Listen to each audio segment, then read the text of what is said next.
Matchday Live on Wolves TV. Listen for free online at wolves.co.uk or on the move anywhere in the world via the Wolves app. Neves reaches down on the volley. Oh, you must be kidding me! Ruben Neves has just struck a sensational goal. Oh, it's turned in! It's the Anderlecht doctor who arrives. Oh, the brilliant Belgian in the right place at the right time. Close it all! That's unbelievable! Jean Martinho has whipped it into the far top corner. Can you believe this?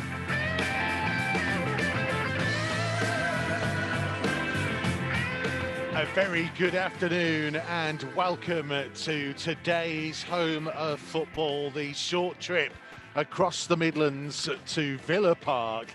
It's Derby Day once again. It will never have the same feeling without you supporters being here inside the stadium.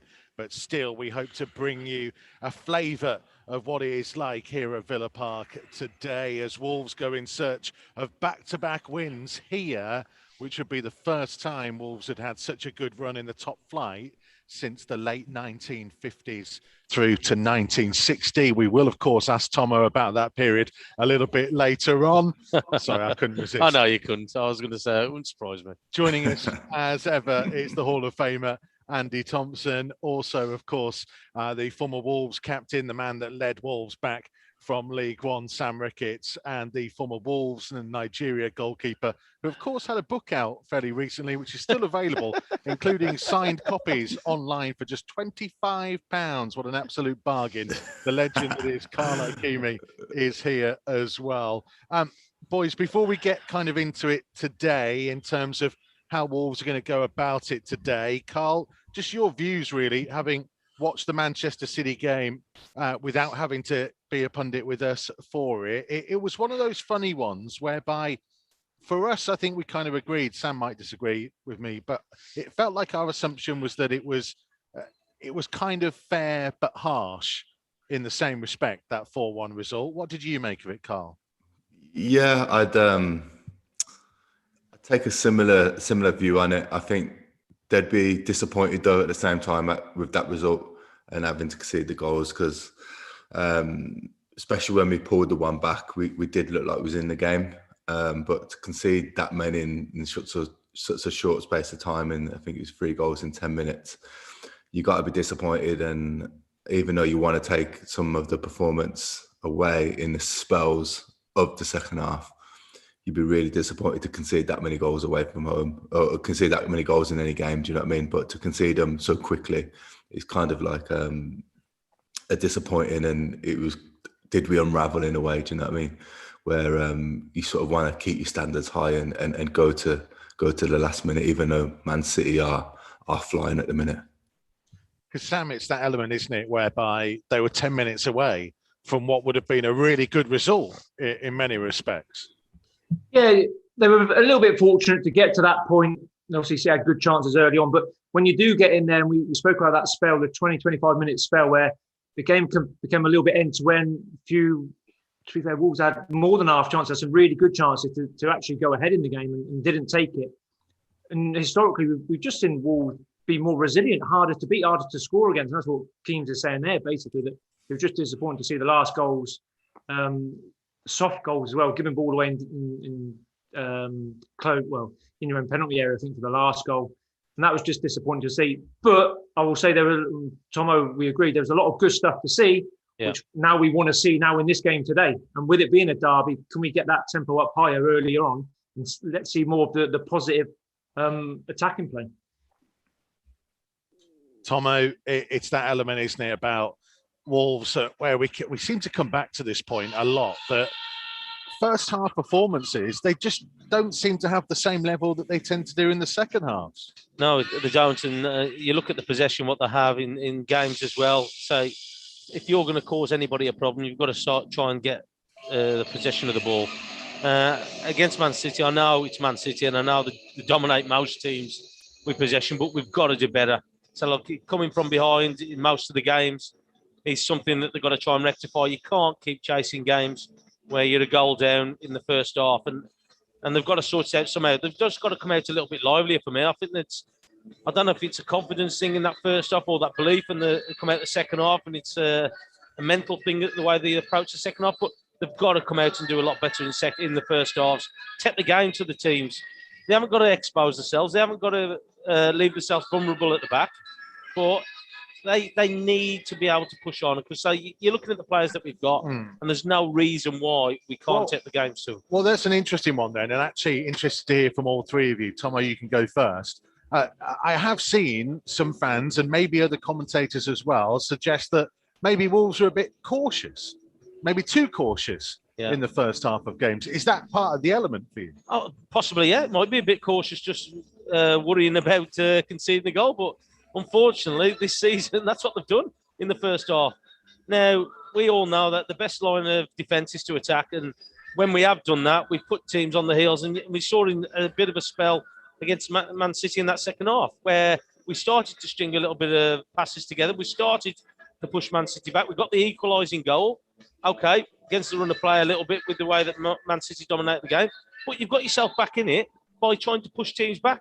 And that's the thing. You look at when we do play against teams where we do start to pass the ball, where we do start to push them back, we look a totally different team.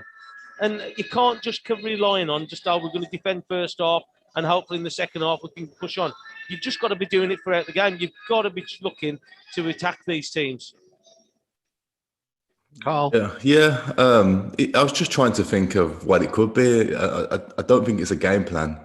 Is it something that's happening unconsciously with the team, that we do start slow, because there's kind of no reason for it at the time, because it's not like we've got in the first half we've got everybody behind the ball and just sitting in and waiting to build into the game as well. It's not that. We just don't seem to quite have the same rhythm in the first half that we do in other games as well, and in other halves, sorry. And when we're having to go for the game, I think it comes to the second half and we're either, it might be 0-0 or 1-0 down, and we have to go for it. We've got no choice really, but it would be nice for us to start a bit quicker. Just sort of going back to the Southampton game away, it was really poor for half an hour there. And even Newcastle, like we came back into it as a half an hour, but are you sort of looking, thinking Newcastle are ready for the taking today? And I can't honestly say it's a tactical thing. I just don't know. I don't know if it's just something mentally ingrained in them that we don't start well. And like Tomo says, we do need to go for it earlier. It's nearly like we play the first half wanting to get through to half time. Right, we'll get through to half time at 0-0, and now we'll play and try and condense the game into a 45-minute game. I agree. I don't think it's a tactical thing. I don't think. I know the team are playing so many games, and every team's the same. Liverpool don't play with the same intensity, that they just can't at the minute. Is it one where Nuno's saying, right, just conserve your energy first half, try and keep the ball, be slow and a bit of the Wolves way, and then second half, come on, then now we'll up the levels a little bit, get into fourth and fifth gear. I don't know about. Sometimes there's no answer behind it, though, is there, Sam? Sometimes just. It's just a rhythm, or it becomes a bit of a habit, and it's a bad habit, like even sort of not keeping clean sheets. It just happens. It's not like you're not trying to keep the clean sheet. It just ends up.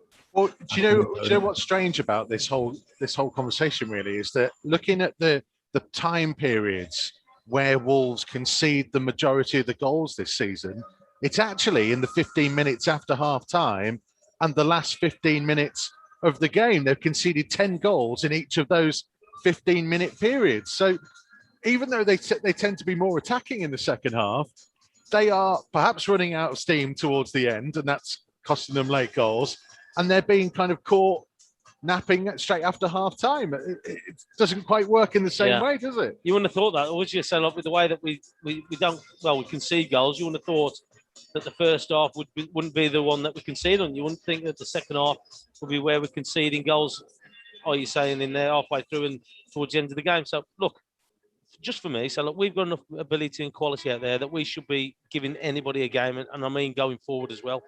We've just got to take a little bit more care with that passing. We've got to give options. The biggest thing for me is options that are available. I know Man City, again, another exception, but we saw this at Newcastle.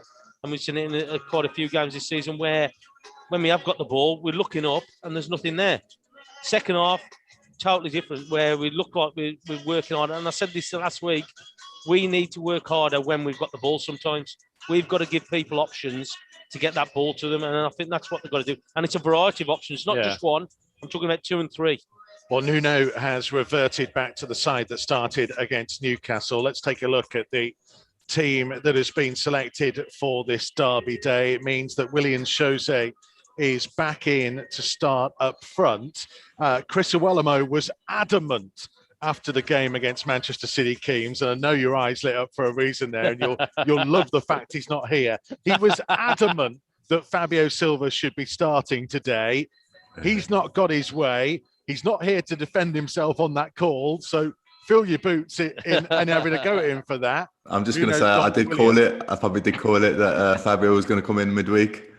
And William was probably going to start the following game. So, listen, I think while William's not scored the goals, I think he has brought something else to Wolves, and I think you've seen the best in Traore. I think he's brought more out of Traore when he's come, and Neto's been brilliant all season as well. So I feel like he has been a pivot up there for us to allow Traore a little bit more space and Neto a little bit more space. We have been better off for him coming, but not quite added them goals yet. Had a few chances, been unfortunate, but you can see he's a good player. I think he just needs a goal now just to give him that extra boost. But I was impressed with Fabio when he come on as well last week, and he done all right midweek as well. So we haven't got a staunch number 9, and we know we can go back over the reasons why 100 million times. We all know why we haven't got a number 9 that we an out and out number 9 that doesn't move at the minute. But yeah, I believe that William has brought something to the team, but I just feel like he does need a goal now. Yeah, he's got that experience, though, hasn't he? Just over Silva, hasn't he? And that's the thing. So he knows the position, he knows how to play it. He's got that bit of experience, that little bit of know-how, and that's the difference. So look, okay, Silva did okay when he come on. He run around, he tried to be a nuisance up there, and that's great. But you can't go past Williams' experience that he's got. Putting him in today, especially against Villa today. I think that's why he's brought him out. We need somebody that we can link the play with, and I think that's the reason why he's in. Okay, we will come back to the team news. We will have a few more things to discuss on that, but we need to get our first guest on. And admittedly, we spoke to a couple of people who played for Villa against Manchester City the other day, but we needed to get a Villa viewpoint. And this is Villa's best season, by the way, since Martin O'Neill was in charge, and one of the key players of that era was Stiliyan Petrov. So delighted to say that here on Matchday Live Extra on Wolves TV, we will be joined by Stiliyan Petrov. Stan, great to have you with us. Thank you for joining us. As I just mentioned, this is the best spell since under Martin O'Neill when you were a key part of this Villa team. What's been the difference for you? What's changed from the side that struggled last year to be doing pretty well this year?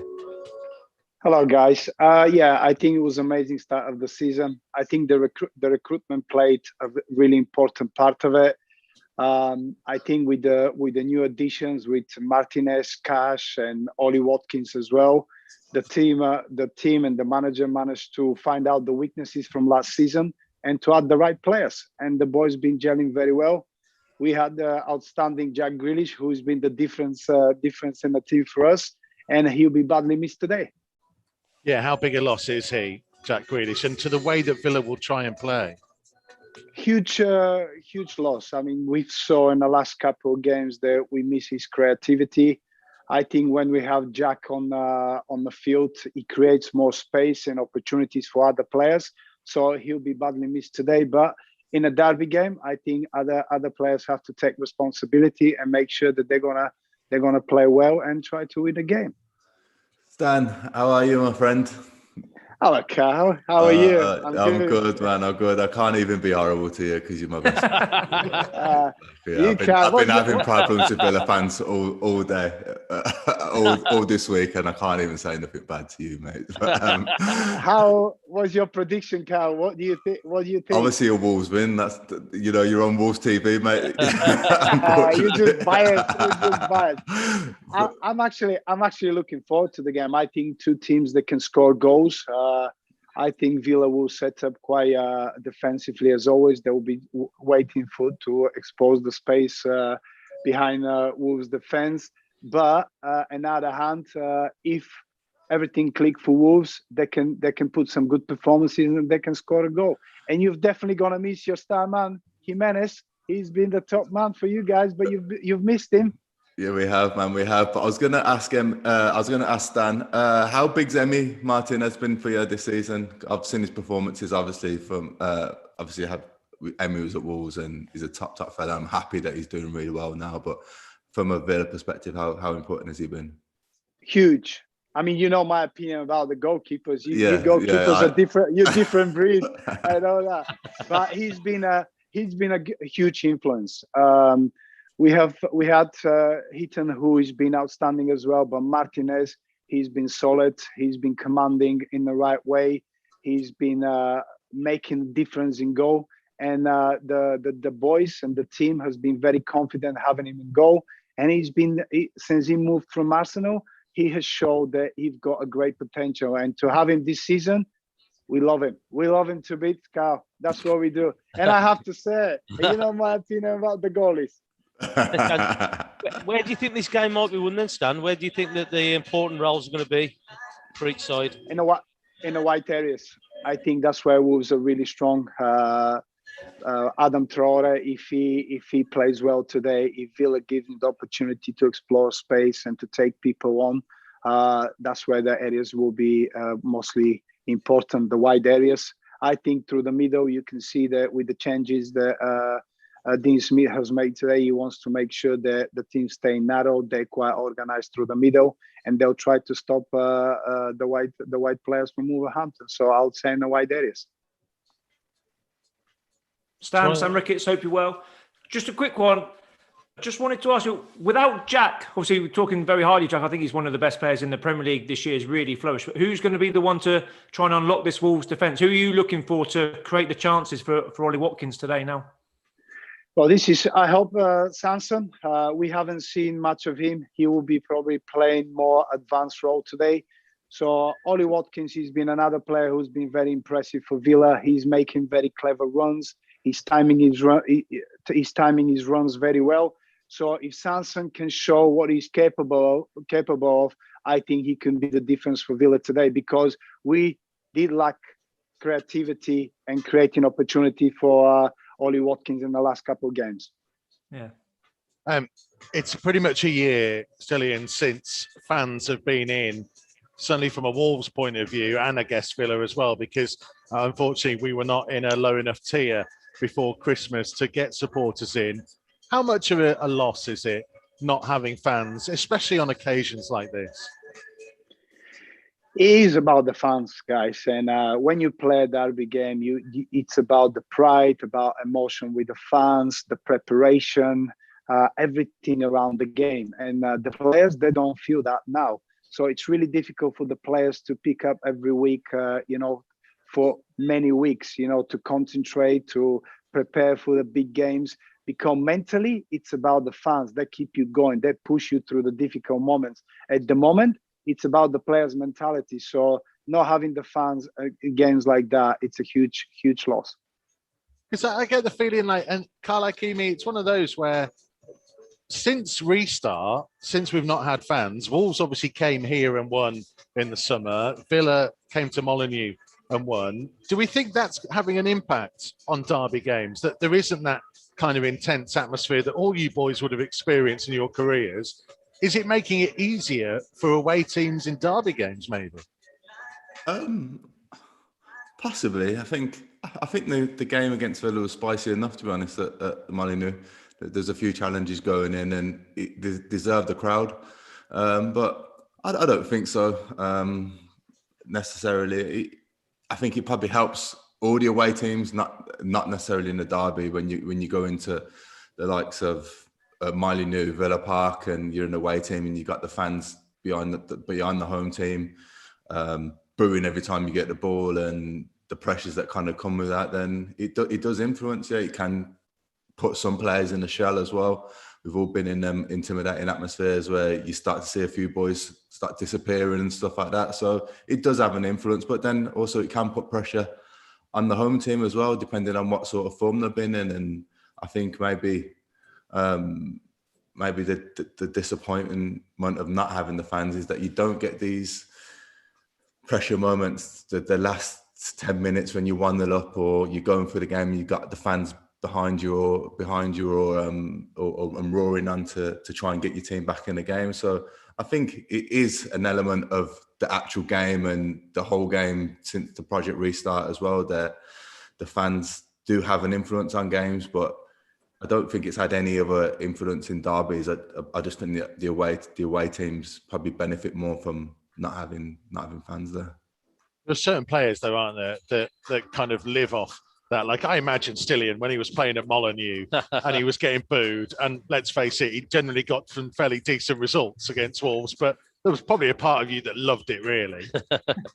Of course, I loved it, and this is football. What it's all about, guys. It's about making the fans happy, having a great atmosphere. The fans demand from us. The fans want us to push each other every game. They want us to win for their cause. And if you don't have that, it's very difficult. It kind of make it equal. So it doesn't matter if you are away or home team. What I've noticed in the last couple of months that it becomes like a training session. Three of us, we all play football. And, when you go through a training session, it's like no noise, nobody's out there. You don't take responsibility the ways if the fans are in the stadium. So it definitely puts a level for the both team. Both teams have got a chance because there's nobody there to demand or push you further when actually things are not going well for you. I was just looking it up as well, Stan. You played in the game at Molineux, which is the one that broke a lot of Wolves' hearts, where Robbie Keane scored 2 for Villa. I don't know why I brought it up. Look at that reaction. No. Why, Mikey? Mate, this is Wolves TV, Mikey, mate. Just don't forget that, mate, because you could get the tic-tac soon, mate. It's interesting you mentioning that game, and I remember before actually the game that a lot of the Wolves fans and the media was talking about Robbie Keane. If his legs has gone, can he still do it? Is he fit enough, sharp enough? And he just, in the last 20 minutes, he just picked up another pace. He just went to another level. His position, his finishing.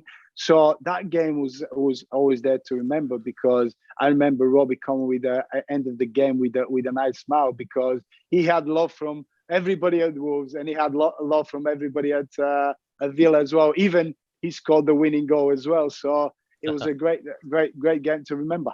But he's talking about that. You sort of mentioned the media as well, and about what they were saying about Robbie. You're probably having people talking to you throughout your week, coming up to you about the game, and that's what builds the atmosphere as well. You're saying, "Oh, don't lose to them like this weekend." Just if you go into the petrol station or whatever, and because you're not having these interactions with as many people anymore because of the lockdown situations, it doesn't get the same build up. Like, don't get me wrong, I was on my building site earlier, and we've got a few lads that are Wolves fans on there at last comment, and we've got Villa fans working on the roof, and the banter's going everywhere at the minute. I'm giving the Villa fans some and everything like that, and like I was buzzing. It gets you up for the game, but because you're not having generally them sort of interactions with people, that you don't get the same build up towards the game. It's a big part of football, isn't it? It's the same with players.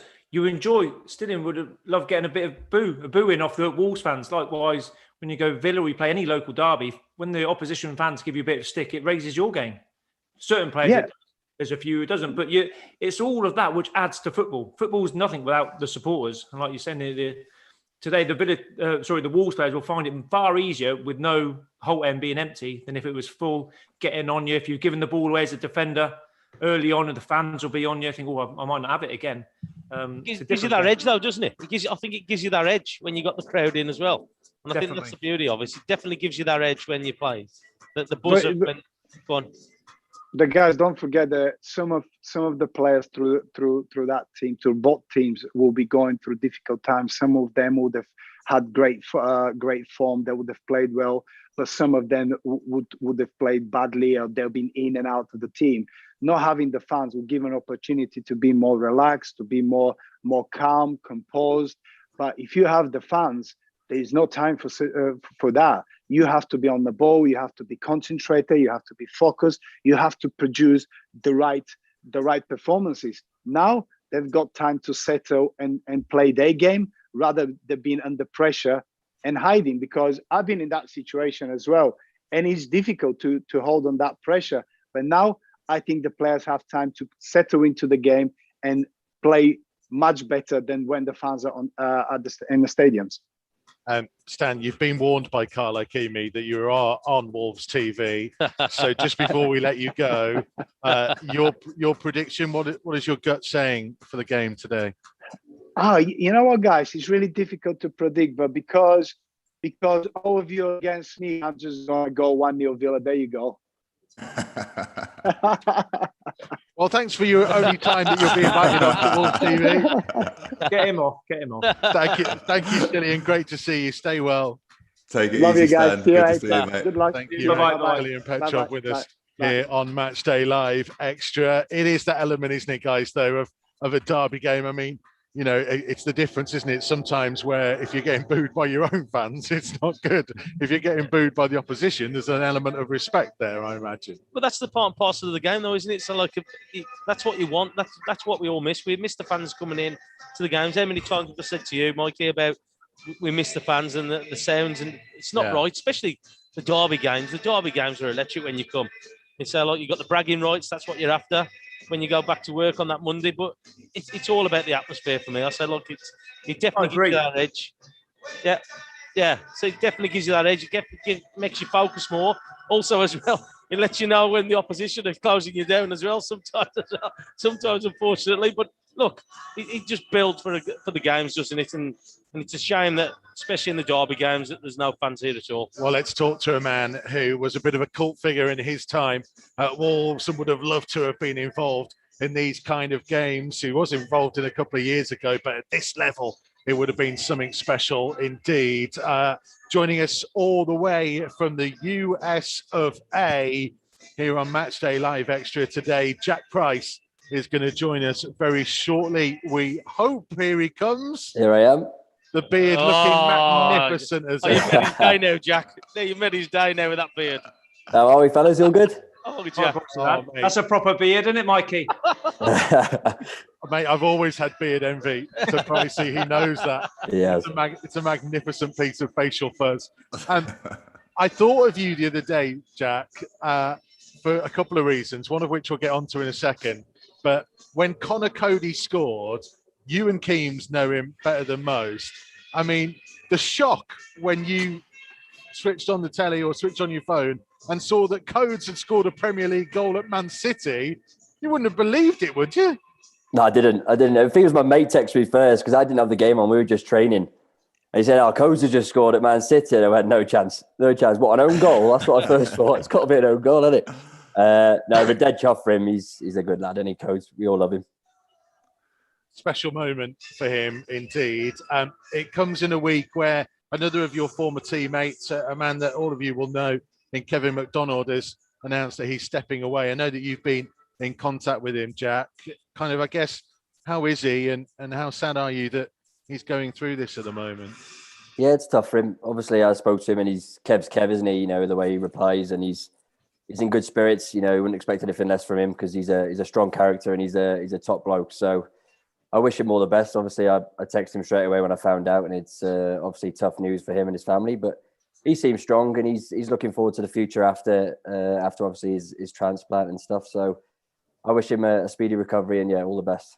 Yeah, I spoke to Kev as well, Pricey, and he was as normal as he always is. You know, he's just making me laugh on his responses and stuff like that. But he has been dealing with it for a while, and I think probably a lot of us knew about it when he was playing. He's always having these tests, weren't he, that we used to take the mick out of him, to be fair, didn't we? And we did all the time, yeah. He used to have a laugh about it himself, but I think he thought that he would possibly see his career through and then get it sorted then. But he is a top lad, and he's a great character as well. So I'm sure he'll be all right eventually. He just needs a bit of time to himself and to get healthy. Yeah, likewise, I spoke to him as well. And to be fair, he's gone into coaching.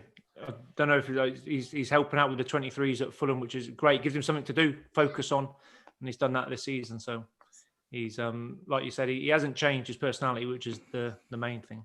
I always tell this story about Kevin McDonald because it always makes me smile that there was one pre-season where you were doing those sprints where you get a little bit of time to recuperate and then you sprint the line again and get back. And Tony Daly had set it all up and Kev looked awful, looked horrendous at it. And he dropped out really early and he walked back across the car park like he was injured. And we're all looking through the window going, what's going on? What's going on? And suddenly, like Willy Wonka in Charlie and the Chocolate Factory, as he went through the front doors of reception, he suddenly burst into life and he was like, I'm not stupid. They'll test me again at the end of pre-season and I'll be the best one to have improved over pre-season. Well, as soon as you talked about sprint, and I know you weren't talking about Kev Max, I've never seen a sprint in my life. But yeah, he's a top man. But Pricey, what would your first tackle be like today, mate?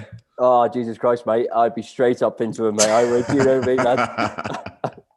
Grealish would get it from me today, pal. Great. Set your stall out early, would you, mate? You have to. It's Derby Day, innit? You know, it's the big games. Obviously, without the fans behind you, it's a bit different these days. But they always help. But no, I'd be straight up into him, Keems. You know me, pal. Making up from a 5'7" of me, lad. We were just talking to Silly and Petrov, Jack, about these are the kind of games, aren't they, where there's certain types of players that just live for this kind of thing. Absolutely, mate. Yeah, these are the games that fans love you for, aren't they? You want to get one on your rivals, and if you play for the shirt, like most players do for that Wolves, and the fans behind you, mate, it means a lot to them as well as it does for us as players, because you know they're big games for us as well as the fans. And I feel like if you can perform on the big games like these, you know, that goes a long way with the fans, and that means a lot to us as players too. Because you played in the 1-0 at home in January 2017, where Joe Mason popped up with a winner. Can you remember it? What was it like, the atmosphere? I remember it was probably my last game, Mikey, to be honest. It was definitely my last game. But no, it was great. The atmosphere, it was a full house, wasn't it? And to be honest, I think I got man of the match that game. And I remember speaking to the interview after saying that was probably my worst performance in the last month or two.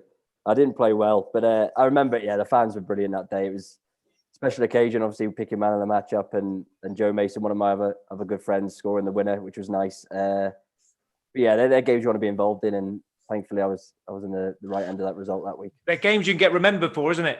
If you score the winner today, a special goal or any big impact you can have in this game today, you'll be remembered. We were talking about Robbie Keane's 2 goals many years ago. You make a name for yourself today. You go down in folklore with the supporters from one game. Yeah, definitely.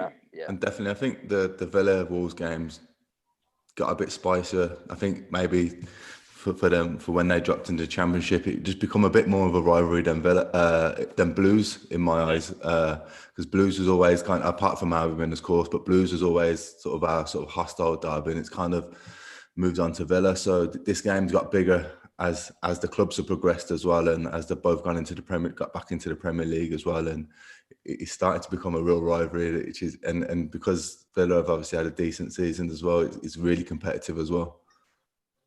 What do we make of the battles today, Jack? And I guess especially in that midfield area. I mean, we've talked a lot in recent shows about Ruben Neves and the fact that he's really adding goals to his game now, but he's up against players like Douglas Luiz, who, you know, and John McGinn, who are very talented players who will get stuck in and be physical as well. Absolutely. I think Ruben's been brilliant the last few weeks. I think he's really took Wolves on his shoulders the last couple of games, and he's like you say, he's added goals to his game, which we all know he can do. But it'll be tough for him this afternoon. Like you say, you've got McGinn, Luiz, they'll want to get stuck into him early. They won't want to let him settle into the game, because I think he's a real game changer for Wolves at the moment. Obviously with Neto up top too. But yeah, I think that they're going to set their stall out in terms of get stuck into him early, let him know you're there, because that's what happens in Derby Day. And I think but Ruben's a tough kid as well. He'll give it back. He's not one to shy out of a tackle or anything. So I think it's a good game for him today. It'll be interesting to watch how that develops in the midfield. Do you think that's the area that it's going to be won, Jack, in that midfield area, or do you think it's going to be won in different areas? No, I think it's different areas today, Tom. I think Wolves defend well today. I think they've got so much going forward. You know, they've got pace, they've got goals at the moment. I think it's tough to stop Villa. They're playing quite well themselves, but you know, with Watkins up top and people like that. But no, I think it'll be one in the front end of the pitch today. Even though that'll be a good contest in the midfield, I think Wolves will have too much for him going the other way. Let's get an idea of what the match odds are for today. Leon Blanche from our betting partners, Boyle Sports, can join us very shortly. We've got our charity bets as well, where we are desperately trying to win money for the Wolves Foundation. We will get to them in a second, Leon, but very quickly, because we're up against time. What are you looking at in match odds? Yeah, look, it's very evenly matched, as you would expect. There was only one goal separating the sides the last time they played. Villa 13-8 at the minute. Wolves are just under 2-1 at 19-10, and the draw here has been the best back outcome in this particular match. It was 5-2. It's now into 2-1. So a lot of people are expecting this to be very close.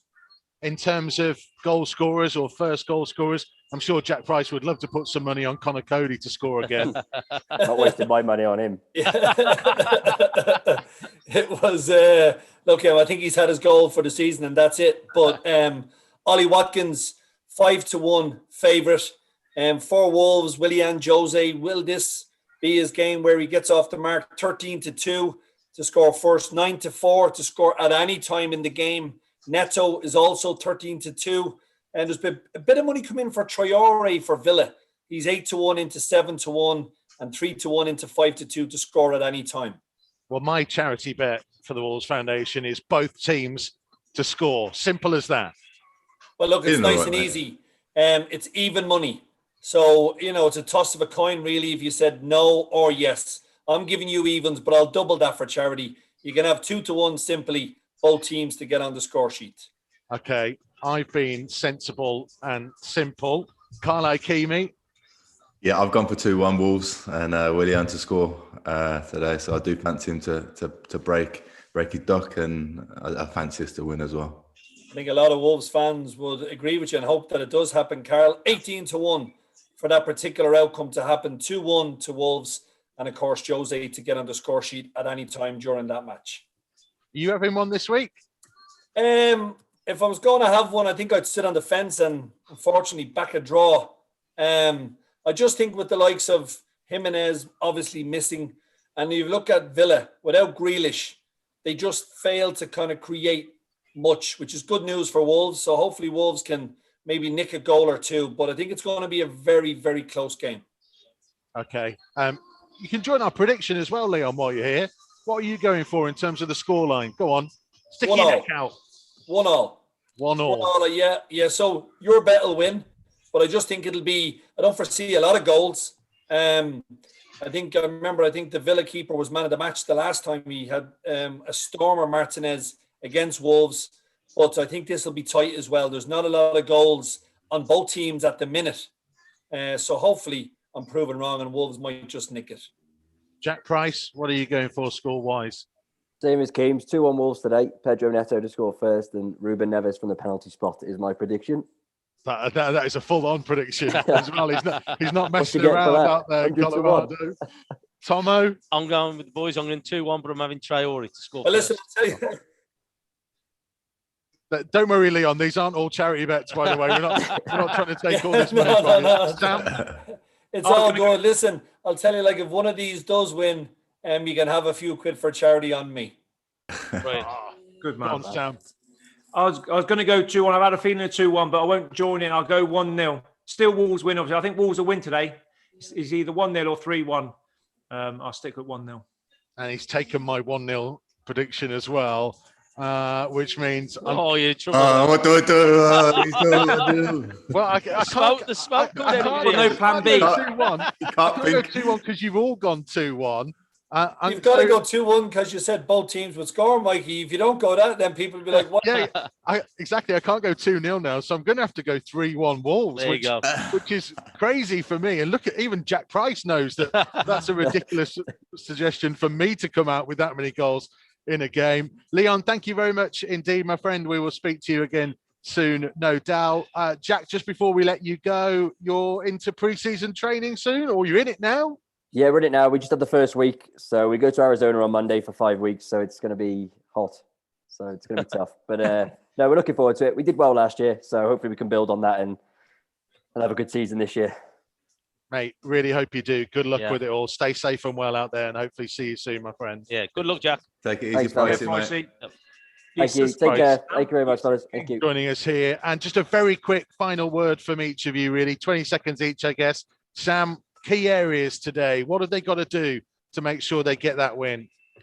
Just got to be clinical in that final third. We'll create chances. I'm real confident today. I really am. I think Villa without Grealish is you're taking away more than a player for them. I think you're taking away half of their team pretty much, the creativity going forward. I'm really looking forward to, I can see us scoring, having chances. Just be clinical in that final third. Whether it be Traore, about time he scored a goal, Neto crossing or shooting, and Willian Jose, a tap-in would be perfect. James? Yeah, I agree. I think being clinical is important in any game, but I think down the wings, I think that's where it's important for both teams, attacking and defending. And I feel like Villa have got some good players down the sides going forward, and we've got match winners as well. As I think they need to turn up today. We'll hear from Tomo in just a second because the teams are in the tunnel, so we'll take a very short break. More from Ikeme and Sam Ricketts at half-time. First half is coming next. Do not go anywhere. This is Matchday Live Extra on Derby Day in the Midlands.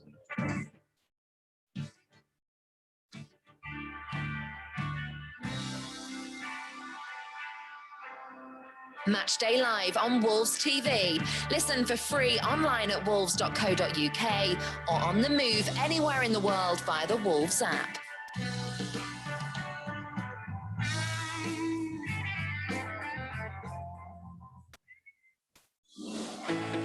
Join the pack.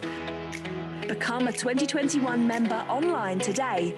Whether you're a dribbler joining for the first time or an international fan supporting from afar. Being a Wolves member gets you an exclusive joining gift, £10 Megastore voucher, and exclusive offers from Wolves and our partners. For more information and to join, visit membership.wolves.co.uk. Wolves Lottery is committed to helping Wolverhampton and the local community improve, whilst giving fans the chance to win some fantastic money-can't-buy prizes, excellent Wolves experiences, as well as £1,800 given away every week.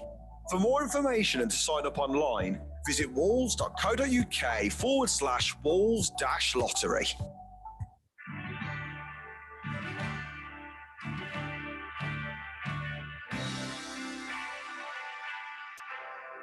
Matchday Live on Wolves TV. Listen for free online at wolves.co.uk or on the move anywhere in the world via the Wolves app.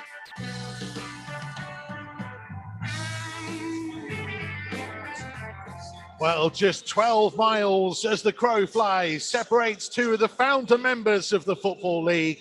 This, the 112th league meeting of Aston Villa and Wolverhampton Wanderers. Both come into it off the back of midweek defeats, though Wolves lost at top of the table Man City. Villa were beaten by the bottom club Sheffield United. Despite that, the home side are 14 points better off than they were last year and having their best season for over a decade. Wolves are 5 points worse off than the same stage last campaign. But the Etihad defeat was the first loss in 6, and Nuno's team will be looking to avenge December's late defeat in the reverse fixture at Molineux. Well, Nuno has reverted to the side that started last weekend at Newcastle. It means Willian Jose returns to the starting lineup. Kiana Hoover drops to the bench. Nelson Semedo moving back into his more familiar right wing-back position. Rui Patricio continues in goal.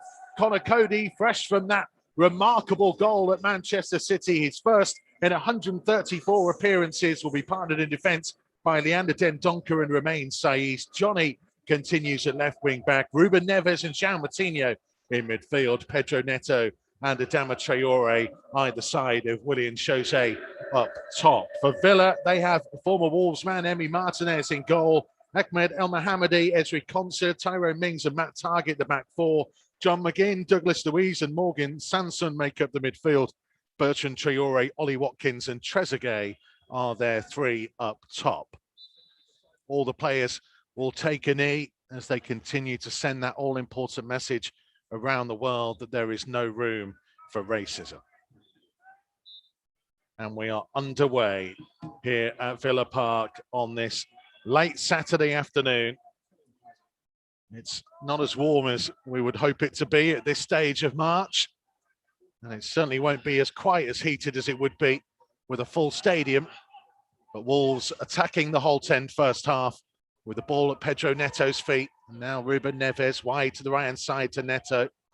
Wolves in gold shirts, black shorts and gold socks against Villa in their claret and blue with white shorts and blue socks. Villa attacking the end where the Wolves supporters would normally be over on the far side of the Doug Ellis stand. And Wolves at the moment in the opening minute enjoying all of the possession, Andy Thompson. Yeah, it's nice to see, isn't it? So refreshing to see Wolves having that little bit of possession. I'd like to be a bit more advanced, but again, Selleck's building confidence, just getting the feel of the game. Neto will win a free kick, or win a throw-in, I should say, just in front of Nuno's technical area. A good 10 yards or so inside the Villa half. So Wolves have had all the ball in the opening minute or so and trying to move it around at a decent tempo as Semedo throws into Willian Jose and gets it back but miscontrols. And that's almost commentator's curse. Yeah, exactly. Finally give the ball away. We said they've had some good possession and all of a sudden the ball just runs underneath his foot. So it's... I'll blame you for that one. Yeah, it's all right. I can take it. It'll be Target to play it back to Mings. And Mings will look to put his foot through it and launch it downfield, but that'll go comfortably out of play for a Wolves throw. Yeah, I think that's what we've got to be careful of. I think at Molineux, I think one of the balls that they played was that ball just between the centre half and the fullback for Watkins just to run onto it. And that's what I think they've got to be looking at to make sure that they don't allow him to do that, Watkins. Nelson Semedo trying to play the ball out. He looked like he played it off Trezeguet, but it's given us a Villa throw. That Target with it, midway inside the Wolves half, thrown in behind for the run of Ollie Watkins, who's a couple of yards from the corner flag, back to Target, who whips a left-footed cross in first time that's gone all the way through the far side of the penalty area. John McGinn on the Villa right, back to El Mohammadi, who crosses first time, and it's Dendoncker who heads the ball away. Willian Jose holding it up away from Douglas Luiz, though Matinho has lost possession. Now with Sanson, back to Mings and Concert just short of the centre circle for Villa. Out to the right-hand side to El Mohammadi. We'll look to find the feet of Watkins. Cody snapping away at the back of him. Not very happy to continue. Sanson goes left to Mings on halfway. A couple of yards to the left of the centre circle. Infield to Douglas Luiz. Now Sanson again. Trying to switch the play here for McGinn. He's found Watkins, who's been allowed to turn, and he's had a go, and he rattles the crossbar and rebounds out to Romain Saiss, who just launches it downfield. Well, I'll tell you what, that is a big let-off because they allowed Watkins there just to turn with the ball. Was he back 20 yards out? Can't afford to do that. Target racing down the left-hand side here for Villa and trying to stand across high to the far post, and this time it will go all the way through for a goal kick. Yeah, just getting back to that. He's somebody who's playing with confidence at the minute. When it's coming to him, we just backed off him. And the confidence that he's got, he wants to score goals, and he only had one thing in his mind once he got that space, and that was shooting. Jusio was nowhere near it. Fortunate that the crossbar saves us there, but got to be careful. You can't allow somebody of his quality and the amount of goals that he scored this season turn and have that much space. It is a big one. He scored 10 Premier League goals this season, the first man for Villa to do that since Christian Benteke back in 2015. He came mightily close to opening the score. But he was, to say, he's a confident boy at the moment, isn't he? Douglas Luiz with a long straight pass that Tomo identified a moment ago, finding Trezeguet. He's back in field here to Douglas Luiz, midway inside the Wolves half. And after we bigged up that first minute of possession for Wolves, they've barely seen it since, though Neto has won possession back and is trying to drive over the halfway line. Three Villa players are trying to track him, and Neto is still continuing here, and he's run an awful long way, and he's fired across through the penalty area. Unfortunately, Willian Jose couldn't get on the end of. And El Mohammadi will try and bring it clear under pressure from Traore, and that'll be a Villa throw. Oh, it's a great run from him, wasn't it, from Neto? Like you said there, he's got 3 players on him. Just a bit unfortunate. Jose just couldn't get on the end of it. So, like, again, we've only got that one person in the box. Neto was trying to pull it back. But that's where I think that Traore's got to be breaking his neck to get in there. I think that he's got to be running to be an extra player in that box. I think that if he's closer to El Mohammadi, I think he's got a chance on goal. It did look, didn't it, like Willian Jose was simply trying to take his marker away and leave that gap, thinking that Traore was going to be coming in behind him. But we've spoke about it before. We've got the other wide person, whoever it is, Neto or Traore, has got to be looking to get into that penalty area for me, to be that extra man. Because you say, if you're just trying to pick out one player, they've generally got 3 players in there trying to stop him. There is Traore. He will win a throw-in on the far side, about 15 yards inside the Villa half. It's that element of, when Diogo Jota did that role, he was effectively a second striker, not really a wide forward, and that's kind of the difference, really. But you've got to be willing. You're thinking, I can get a goal here. If by me just getting into there and being a nuisance or putting himself into the penalty area, it's going to get you a goal. And that's what the line of thinking you've got to be like. Trezeguet getting to the ball ahead of Semedo. It was McGinn who whipped it wide to Trezeguet, just over the halfway line for Villa on their left, infield towards McGinn, and the little flick intercepted by Matinho, who finds Saiz into the feet of Traore, who turns and looks to run it in towards the centre circle. Douglas Luiz in with a touch. Matinho got something on it. Neves then blocking off Trezeguet, and again it's Neto to try and carry the ball forwards, and across came McGinn. The ball's going to rebound to Traore. Gets it back from Willian Jose and now tries to dink it forwards towards Neto. And it's scrappy out there from both teams, fighting for every possible touch they can get. Matinho goes closing in. Willian Jose towards the edge of the penalty area, and he fancied a go, and it was blocked by Conso on the edge of the box. And now he tries to whip it to the right-hand side to Semedo. Semedo with support here from Pedro Neto, midway inside the half. Will feed it infield to Saiz, who knew Bertrand Traore was arriving and just flicked it to Johnny. Out to the left-hand side to Traore, level with the edge of the penalty area. Cutting back on his right foot, Traore. Pulled back to Matinho. Matinho will switch it out towards the feet of Nelson Semedo on the right-hand side. Semedo infield to Pedro Neto. He's got support from Neves. Neves midway inside the half. Wide again to Semedo. Back to Ruben Neves, and eventually it'll come back to Dendoncker. Yeah, it's a good spell for them. So look, they're putting a lot of pressure on Villa. But just looking at that again, so look, we've tried to go up the middle against Villa a few times now, and we had no luck because they've got a lot of their bodies in there. I think that we've just got to be looking to get down them wide areas. We spoke about it before. Loose one by Bertrand Traore, and Adama Traore trying to set off on the Wolves' left, and rather forgot the ball, and El Mohammadi with the interception. Sanson then fouled by Ruben Neves. We have played 8 minutes at Villa Park. Villa 0, Wolves 0, though Villa have had one rattling the crossbar already. Trezeguet looking to drive in from the left-hand side, deep into the Wolves' half. He thought Target had made a run ahead, and it will go through harmlessly for a goal kick. Yeah, that's where we've got to be careful about getting caught outnumbered then these flanks. Semedo did well there by just dropping off when Target was coming with the ball. Then Donker just come across, was able just to track him as well. So that's where it's vital that we try and stop those wide areas for Villa, but it's a dangerous area for us as well. Paul Clifford says this could be a big win, just could be 4-1. Got to believe we can. Rich Frampton says Lisa says 2-1. She wants a 50th birthday win for Tuesday. Then Donker's ball in field, intercepted by McGinn, and it's Watkins up towards the edge of the penalty area, into the box, checking back onto his right foot, and he tried to tee it up to Bertrand Traore, and thankfully for Wolves, Johnny was there in front of him, and it was nearly Wolves being architects of their own downfall there. Well, I think lately we have been the problem of our own problems, haven't we? Again, you can't be playing a ball in there. It's a dangerous ball, and again, we were fortunate. I thought Watkins, there's no way he was passing that ball. And we've been fortunate that he actually looked to pass the ball and square Neves is going to line up a shot from distance. It took a deflection and was always going to be going wide. Emi Martinez scrambled across and held onto it to deny Wolves a corner. Say Ruben Neves has been in exceptional goal-scoring form since the turn of the year. And he's up now level as Wolves' top goal scorer for the season. Yeah, well, we wanted more goals from him, and he's starting to supply that. Just want more from him. He's got the taste for it. It's you all over, isn't it? Always wanting more. Exactly. There's João Moutinho in field to Ruben Neves. Now trying to find Neto, and Neto trying to get in behind target, and he's done so just outside the right-hand side of the penalty area, and it's Neto with a left-footed cross headed away by Mings. Needed a little bit more on that.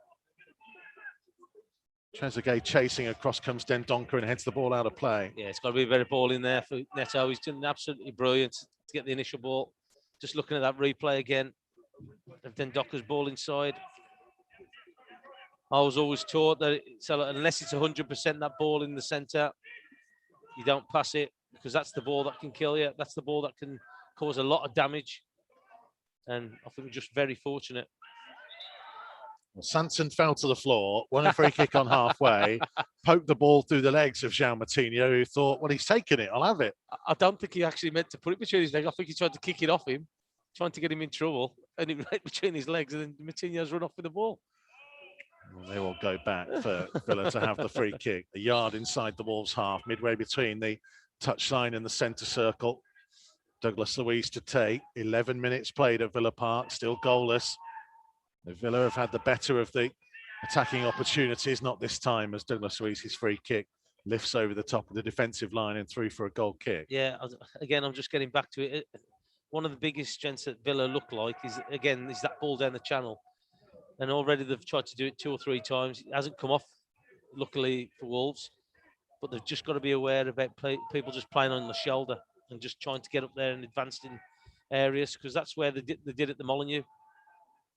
Bertrand Traoré playing the ball off Johnny. It's a Villa throw, just about on halfway on the Villa right.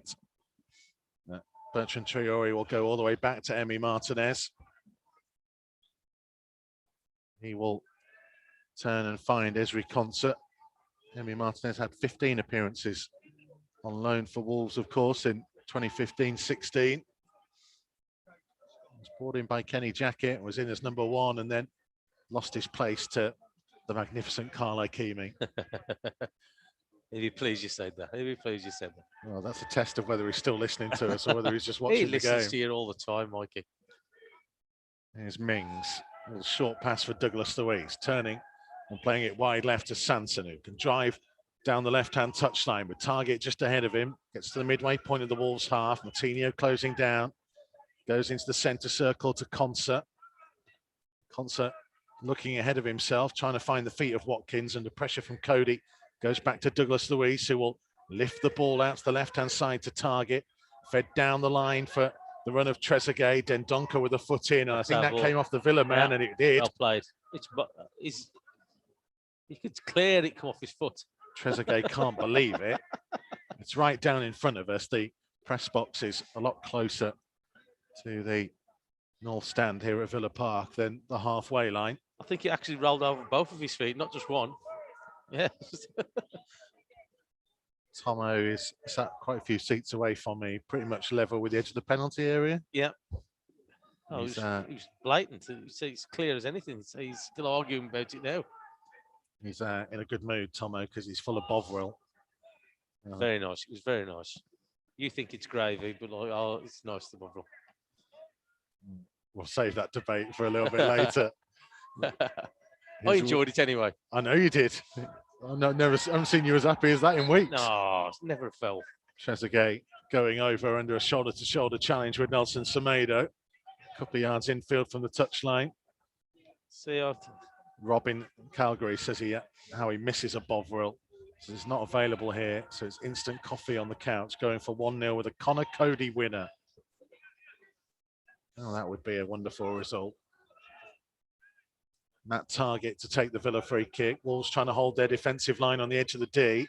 It's played down the line on the left-hand side for Bertrand Traoré, who crosses in left-footed, comes all the way through, and it's rattled the crossbar again. This time from Ezri Konsa, and Adama Traoré gets the ball clear. Wolves have a man down inside the 6-yard box, but for the second time in the game, the Wolves goal has lived such a charmed life.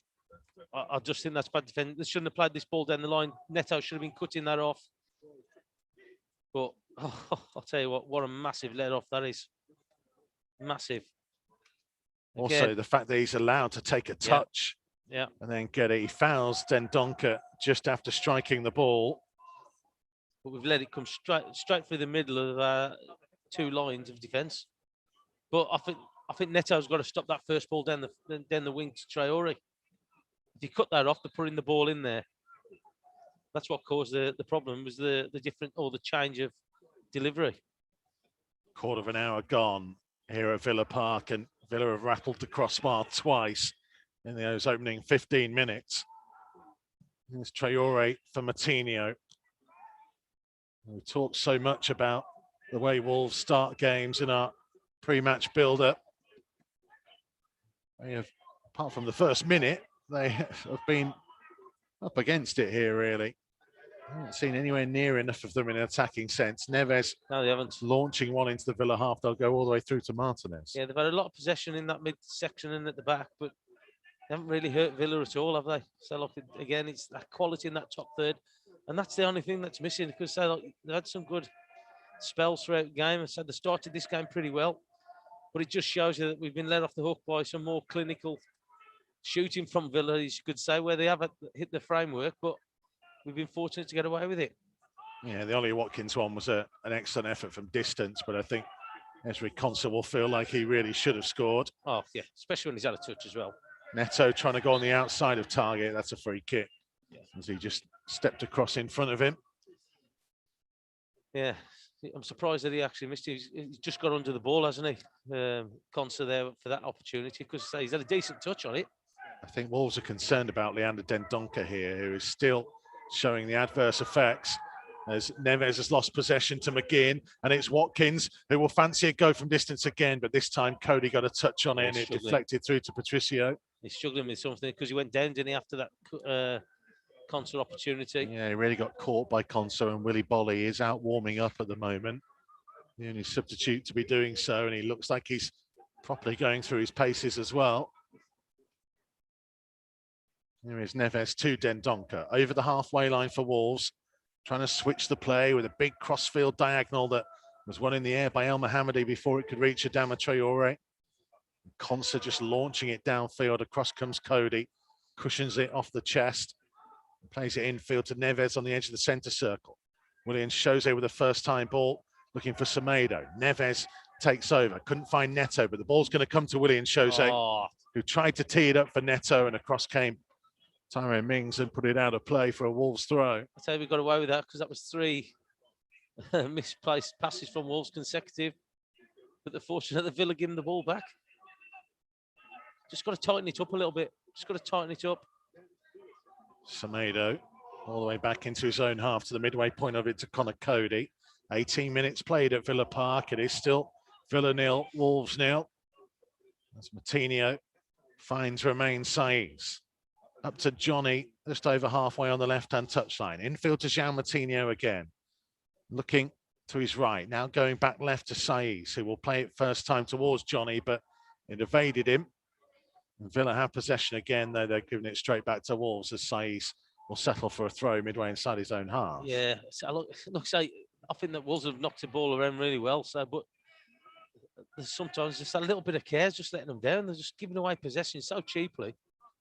They're fortunate that the Villa are giving it to them back. But they've got to take a little bit of care, especially if they want to get further up the field. You've got to try and have that link up with trying to get the lads up front involved. But it just keeps breaking down. Yeah, then Donker's struggling a little bit, isn't he, still? Just looking at him in front of me here. Bolly is still warming up down in front of us as Johnny gets it back from Matinho and gives it to Saiz, who will try and lift it over halfway, but it's over the top of Adama Traore, and Mings brings it down and switches it to Target. Target looking to play it long again up towards Trezeguet, who tried to tee it back towards McGinn. Yeah, there's that ball again, isn't it? Just over the top of Semedo, into that front man. Trezeguet for Sanson. Sanson will play it infield to Douglas Luiz, a couple of yards out of the centre circle. Again, lifted out to the left-hand side to Target, who controls on the chest and tries to fire his cross in towards McGinn. Neves at the back of him. It comes back to Sanson. First time cross, right-footed, and it's well headed away by Connor Cody. back to the edge of the box, and Dendoncker putting his foot through it. Adama Traore trying to get there and hold off El Mohammadi, and El Mohammadi got a foot in, and that's going to be a Villa throw. Yes, we've got to do better. We've got to be better. So look at the minutes, say Villa are just starting to edge it in the challenges. They seem to be winning all the 50-50s, but got to be careful with this ball down the channels. Again, watching Watkins just run down to there. We've got to track them because that's a danger for us. Douglas Suisse with a big crossfield ball out to El Mohammadi, who headed it infield to Bertrand Traore. Thankfully, a foot in by Martinho this time, and Cody can find Johnny. Just that moment ago, Tomo, where Adama Traore was tackled by El Mohammadi, it's one of those where I think you'd agree, if Traore was a bit more like Neto and just set off, yeah, El Mohammadi would never be able to stay with him. Here's Semedo trying to drive forwards, and a big, powerful run. Finds Neto on the right-hand side, just inside the penalty area now, back onto his left foot, trying to tee it up for Martinho, who takes one touch and again was trying to lift it back towards Neto and out of play. Again, we look so good at going forward, the passing, it's swift, it's quick, but then just that final product's just letting us down again. Just checking on the replay, I think the referee just put Martinho off as he was backing away. Otherwise, you would have thought, why not just put your foot through that and have a go? That's what I'm saying. We've seen it in some of the games where they have been shooting from range. Target has an issue for Villa and is down at the moment. And so is Dendoncker. Connor Cody's coming out a conversation with Leander Dendoncker, though he's not gone down. He's still looking towards the bench. Willy Bolly has disappeared from view for the time being. Just watching that challenge on Dendoncker. So it's accidental from concept, but he's gone straight over onto his shin. And he's got all his weight on him. I'll tell you what, it's a painful one. Is that not worthy of more? Yeah, I was going to say, look, well, I've seen people getting red cards, even if they've won the ball, had the ball. It's what's happened after they followed through with it. And you saw that one there. That was a nasty one.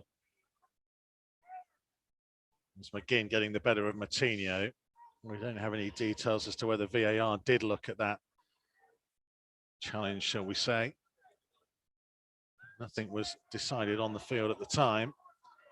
I think you're right. I don't think Consa meant it. No, I think it's just his momentum that's took him, but it looked nasty, didn't it? Yeah. It looked nasty the way he's gone over. Because then Donker's got his foot rooted to the floor, and you can see him there. It's Consa's just come down halfway through up his shin. It didn't look nice. Like I say, I don't think he meant to do it. There's Johnny on halfway. He was trying to set Traore away, and El Mohammadi read it and intercepted. Bertrand Traore infield to McGinn, early up to Watkins, who was caught there by Connor Cody. Cody himself booked, I think. Well, if he gets away with a warning here, I think he has. Wolves are in real danger there. If Watkins had got round the outside of Connor Cody. Yeah, he's got away with it. He's only had a talking to. But we've got to try and get Traore into it. Neto's done okay down this right-hand side. He's looked a threat. Traore's not been in the game yet. No. So it's 23 minutes gone. I can't remember him actually having a run with the ball. Just hesitating a bit. You said it before, didn't you? If he's got the mentality of Neto, where if he gets that ball and just sets off. Just go. Yeah. Well, we were all having a chat in Yeah. the press box before, and weren't we? And Yeah, saying, we were. just knock it past him. Just knock it past. You ain't going to do no trick. You ain't going to do any step overs or nothing. Just knock it past. He's not going to catch you. There's Johnny with a throw midway inside the Wolves half on the Wolves left. As Tomo mentioned, just past the halfway mark of the first half. Villa hitting the crossbar twice in the opening 15 minutes. And Neves winning it back on halfway, and Martinho finding Neto, and now Semedo to try and carry the ball forwards. Still waiting for his first Wolves goal as he finds Neto infield to Semedo, edge of the penalty area, and just overran it really. Just see your left foot. He's gone inside. It just fell nice for him on his left. It's opened up for him, to be fair. Just have a shot. He's tried to get it back onto his right foot, hasn't he? Semedo. 26th Wolves appearance tonight for Nelson Semedo. As Willian Jose finds Adama Traore on the Wolves left. Willian Jose is now behind Adama Traore out on the touchline. It comes to Martinho. Wolves didn't really have anyone in the box apart from Semedo then. Goes wide to the right-hand side to Neto. Level with the edge of the penalty area. Cutting back infield on his left foot. Will pull it infield to Martinho. He's facing his own goal. Finds Neves. Now for Saiz. Sai's trying to switch the play high out towards Neto, and Target will head out of play for a Wolves throw. Yeah, I was going to say the build-up play until they get around that Aston Villa penalty area has been good. Louise just saying his fell, there's nowhere near him. Neves got the ball. Yeah, and he caught him. He's just gone into him. Semedo on the right-hand touchline, just crowded out of room, but he'll settle for another throw. Hello to Sam, aka Brighton Wolf. Says, come on, you Wolves, smash it. It's gone for 2-1. Semedo's throw to Neto. Options in the penalty area if he could find the room. He couldn't. Target dispossessed him. Cleared up towards Ollie Watkins. Now, Douglas Luiz for Conser. A couple of yards outside his own penalty area. Managed to sweep it wide left to Target. Field to Sanson and back to Tyrone Mings. David Roll says the beautiful sun shining in Gallatin, Missouri, looking for a Wolves 2-0 win.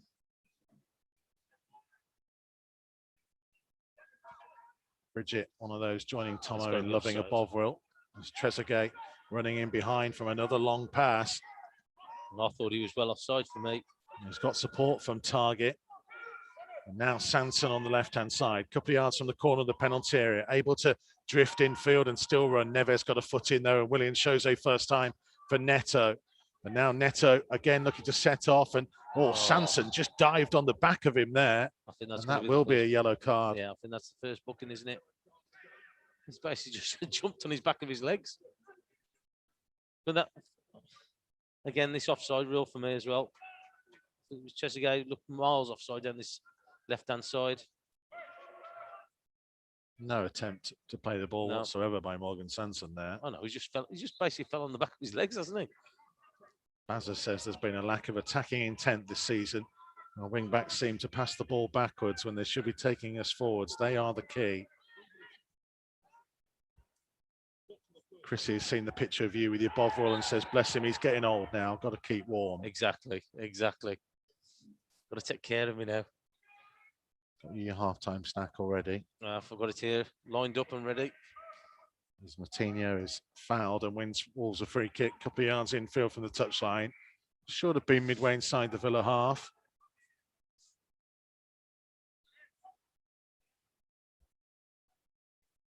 Matinho himself is the man who's going to take it.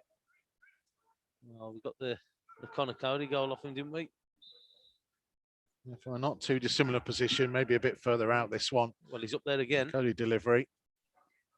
Cody has gone forwards and he's making his run now as Matinho whips it in his direction. It was Saiz who flicked it on, and Cody wasn't far away, you know, from getting on the end of the flick on. I think the flick on was great. Great balling from Matinho, but I think he's just put the brakes on Connor Cody. I think he just stopped. I think he would have been offside. Yeah, he's got a chance there, hasn't he?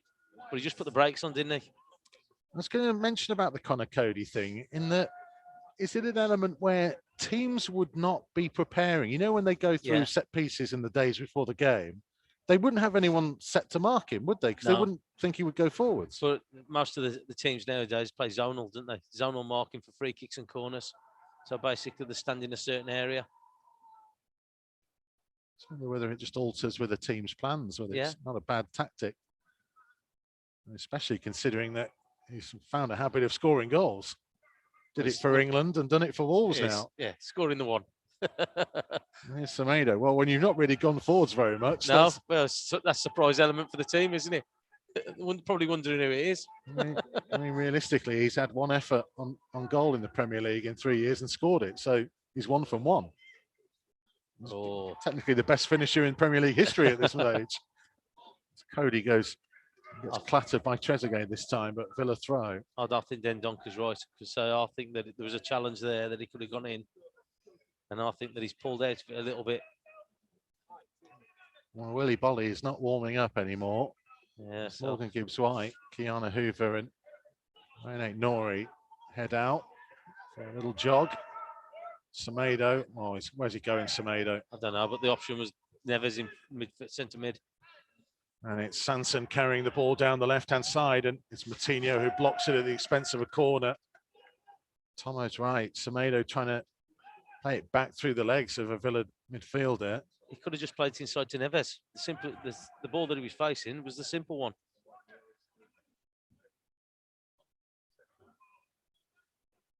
Okay, you can also join the live chat on the official Wolves YouTube channel as well. Still Villa 0, Wolves 0. Derby day in the Midlands. Chris Hampton says Cody looks like he wants to score more. Let's hope so. Corner right-footed from the left-hand side. Delivered in by Sanson. It was Saiss who headed the ball away. Good header. Good distance on it, all the way to the halfway line to target. Infield to Douglas Luiz, who was closed down by Matinho. Goes back to Emi Martinez. We've got to that stage of the evening where Tomo's getting his heated blanket out. Well, Trezeguet on the turn, away from Semedo. Semedo tracking back to him as Trezeguet gets to the left-hand corner flag. Support from Sanson. Sanson up against Neves, back onto his right foot. Low cross cleared away by Matinho. Good defending from Matinho. Mings taking it back into his own half. Still Villa 0, Wolves 0. Wolves just about edging possession, you know. Yeah, I was going to say, I think they've done pretty well with the ball. So look, it's just in that top third. They haven't really caused massive problems. Just got to keep going. Just have that belief, a little bit more, bit of confidence in that top third.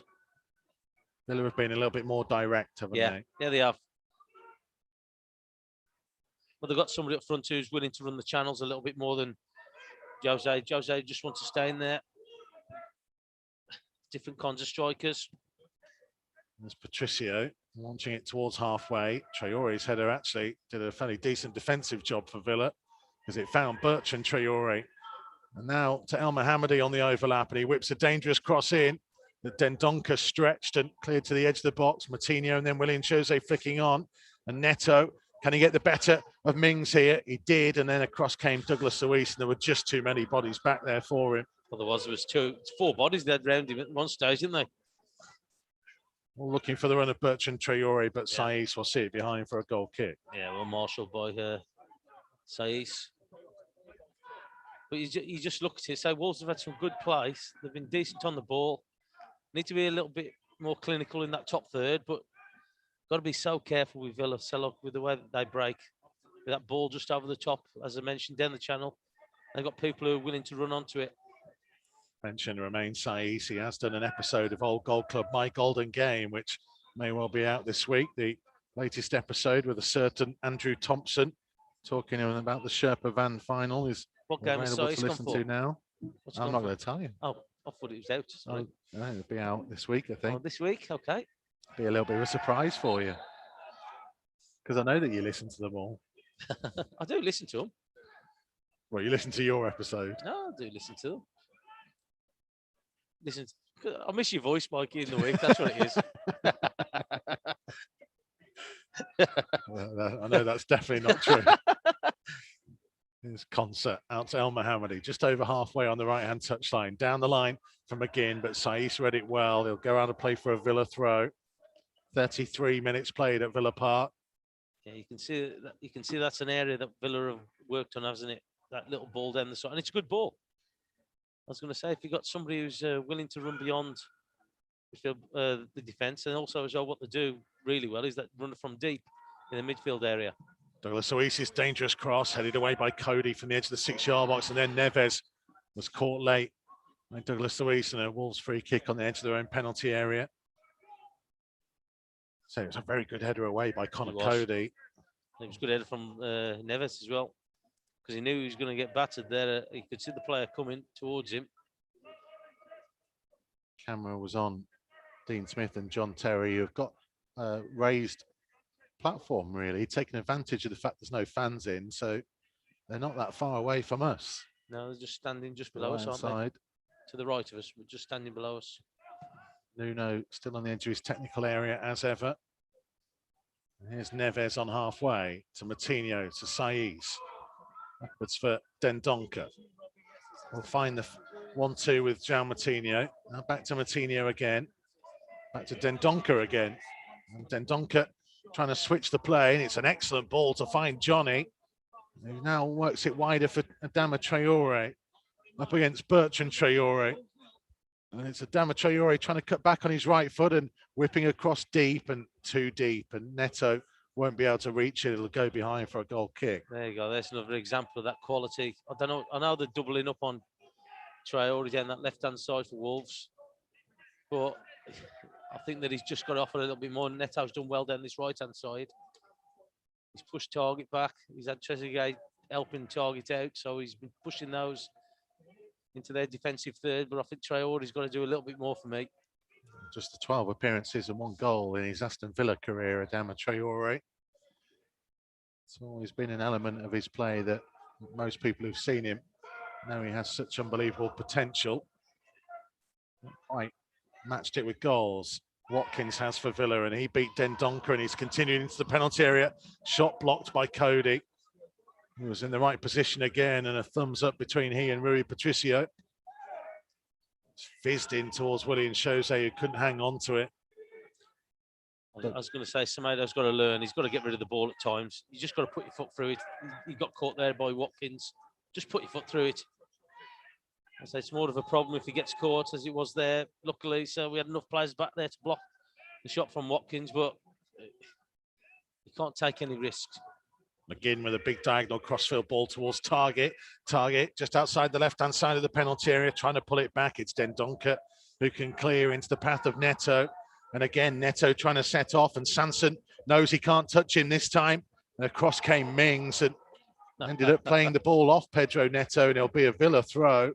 And that was a crunching old school Derby-style challenge there. Yeah, he knew it was coming, didn't he, Neto? But again, he just shows you the confidence that he's got. I don't know. I thought he was a Wolves ball. Does that come off Neto? Maybe just off the top of his boot. Yeah. It's interesting that obviously when Target vacates that area, it's opening up a gap, and neither Douglas Luiz or Sanson could stay with Neto then. Oh no, he's got the legs on him, so without doubt. We just need that firing down the other side as well, just to give us that little bit more. Here comes McGinn, just to the left of the centre circle for Villa. Over halfway, Sanson leaves it for Target. Target trying to lift it in behind the Wolves defence, and Watkins back across the edge of the 6-yard box, and there's an offside flag gone up against Ollie Watkins anyway. Great defending from Johnny though. Great defending. Traore just coming in behind him. He's just edged him out. Yeah, just offside. He and Trezeguet both offside. I wondered if his flag was broke. That sounded like that noise. I wondered if he could get his arm off. Semedo with a miscontrol on halfway, and sometimes just those simple things. Well, that's the things it's breaking down at the moment. Just those simple things. It's all about decision making and what you do with the ball when it's come towards you, and the positions that you take up. And at the minute, it's just not happening. Oh. Throw in by Target. Neto thought he could try and get a touch on it, just evaded him. And El Mohammadi to carry it over the halfway line in towards the feet of Watkins, who tries to spin, but well Dendoncker got there ahead of McGinn. Well played. And Dendoncker, he looks to be okay now. I think struggled for a couple of minutes with a knock. Oh, Neto gets it to Semedo. Martinho takes over on halfway. Into the base of the centre circle for Neves. Now to Saiz. Oh, Saiz with a loose pass, just gifting possession back to Villa. Sanson for McGinn, wide to El Mohammadi. Now McGinn again, turning and looking towards the Villa left, wants an option, just goes across the centre circle for Mings. Out to Target on the left-hand touchline. Again, trying to feed it in early behind, and Dendoncker will just about keep it in, did he? No, it'll be a corner kick. But again, that's come from us giving away an unforced error again. So just giving the ball away.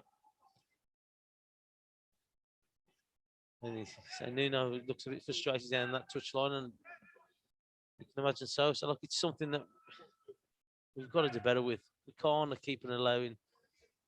Well, Tom says we just give teams too much respect. Let's go for the throat against the so-called weaker sides. I was going to say I'd love to see us doing that. Just getting at them. We've got to get out more advanced players, offensive players into the game.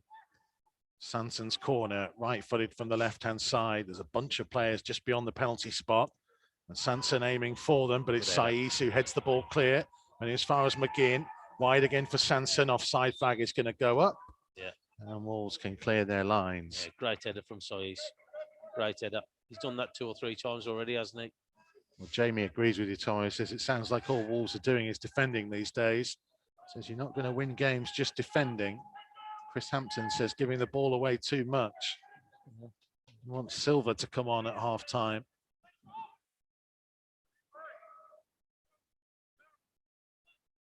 Apparently, Reece Williams' partner is a Villa fan.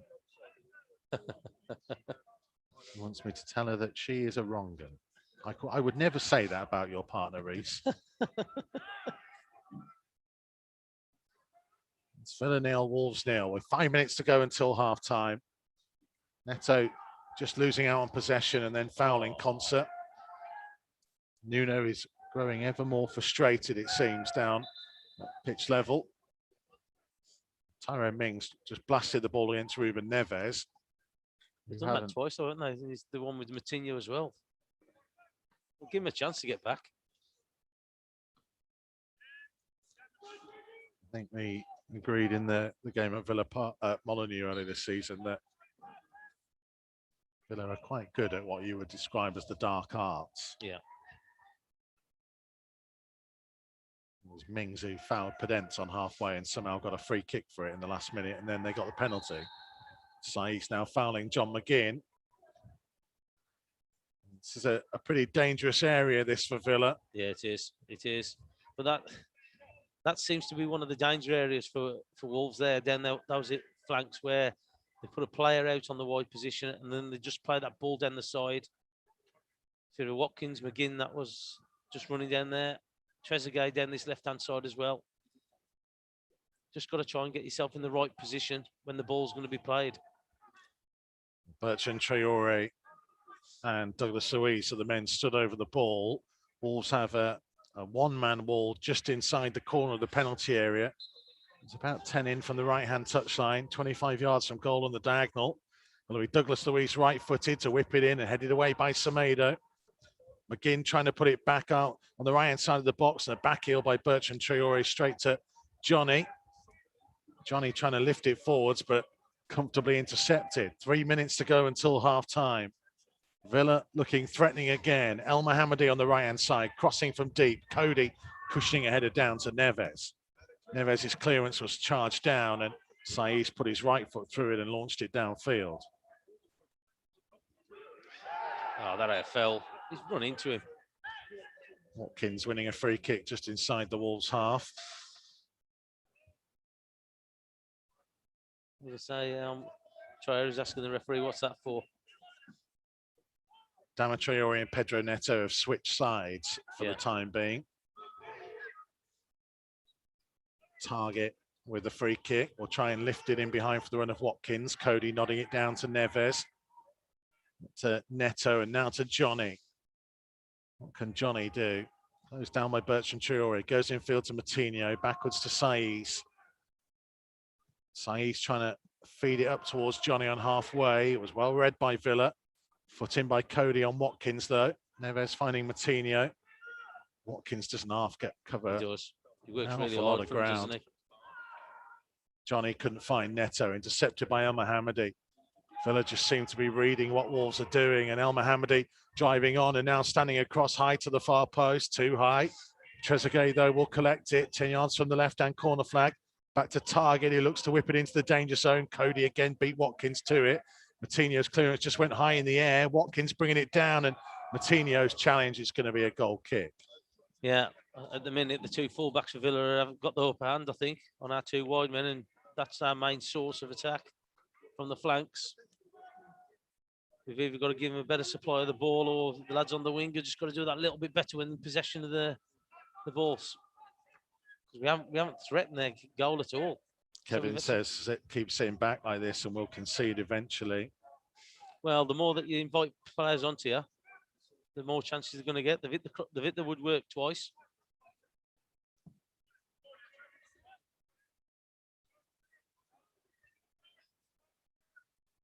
Semedo getting the better of Trezeguet this time. Adama Traore bouncing off a couple of challenges, and Target then wipes him out.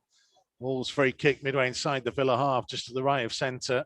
See, they've done that numerous times, didn't they, in this game, where they just basically block them off or fell them. Sooner or later, the referee's got to be showing the cards, I think, because they've done it to Neto a couple of times. He just did it on Traore there.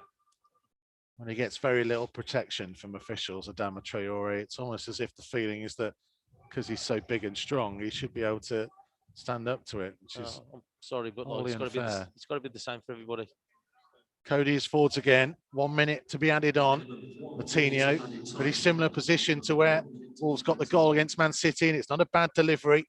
Away by Villa, head to the edge of the box, and Trezeguet trying to switch the play. And look at the numbers that Villa have pouring out from defence, and Wolves trying to get themselves back into shape.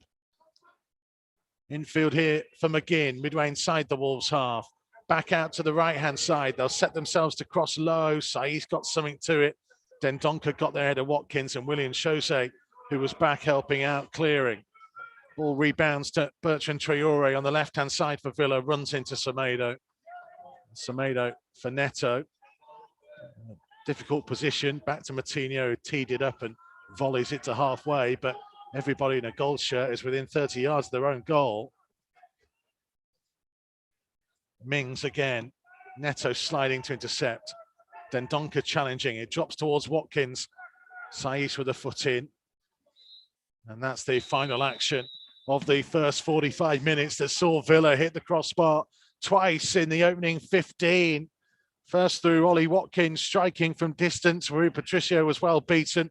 And then a crossing from the left-hand side found its way through to Ezri Konsa, who rattled the crossbar from only, 6 yards out, really.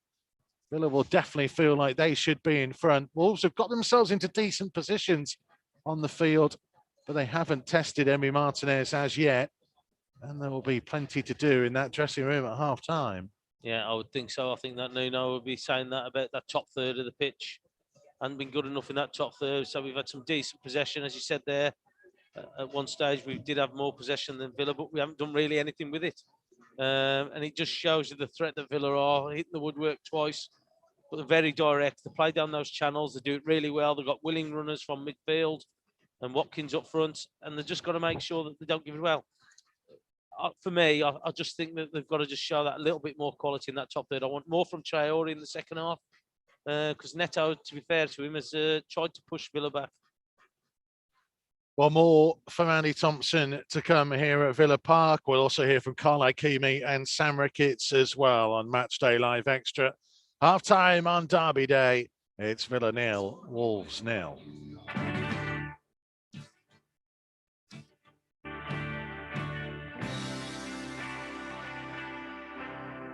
Matchday Live on Wolves TV. Listen for free online at wolves.co.uk or on the move anywhere in the world via the Wolves app.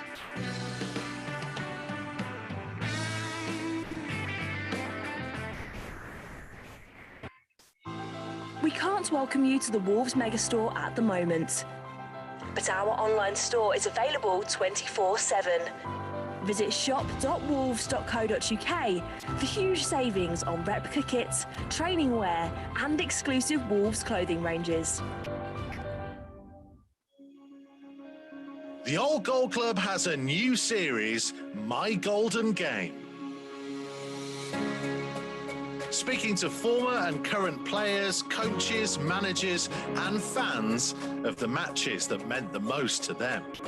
It's a club who I have in my heart, and I always keep following it. I'd been back to Molyneux on a few occasions, and I never got a good reception, and that hurt me a little bit. Not that I thought I deserved better, but maybe because of those two games against West Brom, where I scored 4 goals in 2 appearances.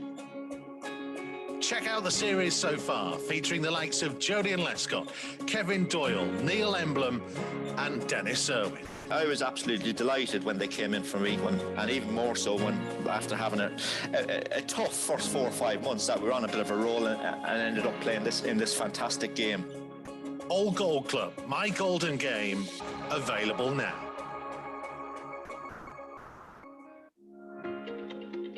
Wolves TV, the home of live uninterrupted radio commentary of every single Wolves game. Here it is! Oh, you beautiful!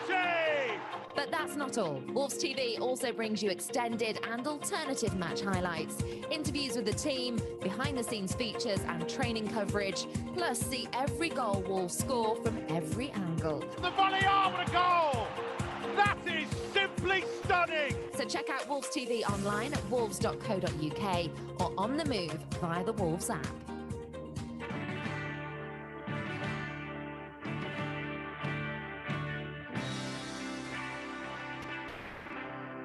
Matchday Live on Wolves TV. Listen for free online at wolves.co.uk or on the move anywhere in the world via the Wolves app.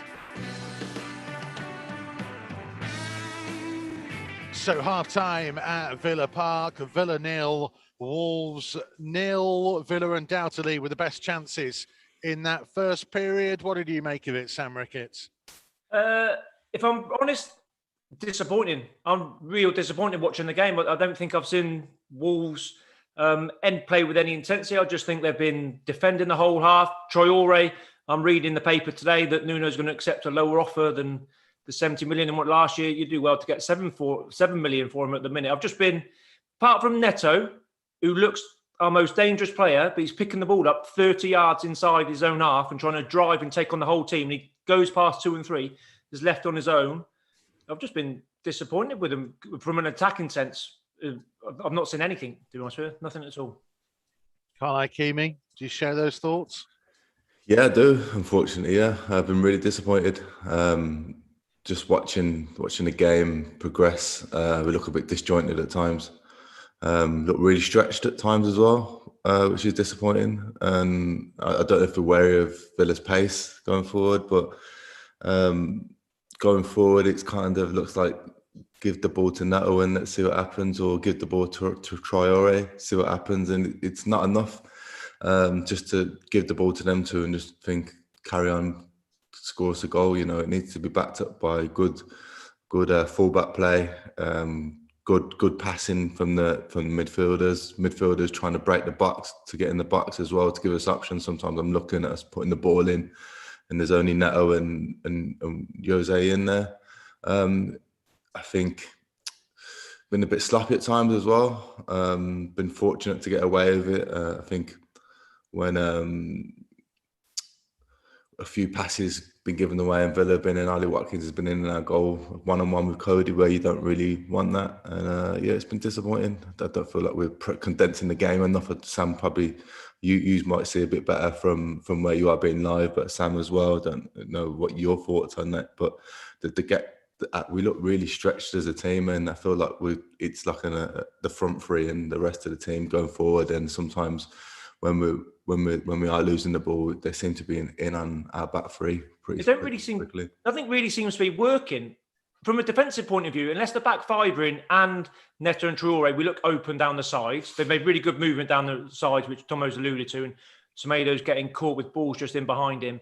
But then when we're attacking, the front three they don't play together. They play nearly as two wingers and William Jose down the middle. And if a cross is coming in from one side, I don't see the opposite winger breaking his neck to get in. Oh, Neto should have done that earlier, shouldn't he? Yeah, but Neto did that great run down the side. You said about William Jose, Mikey, taking the forward away for Traore to come in. I actually thought Jose should have sprinted and he gets a tap in. Yeah. And if he doesn't, then Traore can get the cut back. I just don't see enough. It's nearly like, oh, Neto's got the ball. Well, we'll just all watch. We'll all jog around and hopefully he can beat the whole team from 60 yards every time. It looks like the only way of us scoring at the minute. Yeah, I agree. It's without us conceding, really. I'm happy. I was watching the clock go down and thinking, I hope we just get to 0-0 at half time and get back in, because I'm sort of looking at the bench and thinking what changes can be made. I won't be surprised if Nuno makes a change, in all honesty, as well, because I do feel like we need a midfielder breaking that box as well. And Neves has scored a goal. I'm looking at the options on the bench, in all honesty. It's not like we've got someone else like up front to really make. I don't think bringing Fabio in and think will make a difference. I actually thought Willian started the game really well, but I was almost sort of thinking, would we bring Balian at the back and push Dendoncker into midfield just to get a bit more legs, because we don't. It's a big pitch for us, and it doesn't feel like our centre midfielders are getting box to box. It feels like they're kind of getting caught. We're not all pressing when Villa are passing it from the back. So a couple of passes and doing our back three. And I just feel like maybe we need a bit of legs. We look tired, if anything, which is a bit strange as well, because you have had an extra down, Villa. Just seem on our heels a little bit. But like you said, we've all touched on, it looks like we give the ball to Neto down this right-hand side and just go, okay, go on then. And nobody's backing him up. I said, we had one example where he's run down the line, he's pulled the ball back, and we're jogging into the box. It should be a sprint. We should be trying to lose players. The fullback, El Mohammadi, has just been able to play it out, and he's able to go and get the ball that he's played kicked out. So he's been able to. We just need to be on the front foot a little bit more for me, a bit more quality. I think we just need to be more clinical up front. But you've got to help them. You can't just give them the ball and just hope that they're going to do it all on their own. So is it a sharpness thing then, Sam? Is this what we're kind of talking about? It feels like Villa are quicker to a lot of things. I think there's a little bit of everything here where Villa they've got better running power. Neves and Martino aren't runners. So I agree with Keames about getting Dendoncker back in the field because you need those legs in there. We're just getting outrun, outfought really. Second balls, they pick everything up. William Rose, he's ended up playing as a midfielder. So he's coming back to pick up Luiz, which I get, play a deep nine. But that's your outside boys have got to be more involved then. So he's playing as a midfielder. Neto and Traore are playing deep. Traore doesn't look like he wants to do anything other than jog around today. But like Keames also said, what do you do from the bench with that? We don't have a like-for-like replacement for Traore unless you play three midfield and stick Neto down the middle with and give him a bit of a free roll with William Rose and get some legs on the pitch, someone who will run around and try and cause problems. Keames, would Morgan Gibbs-White be an option for you in that regard?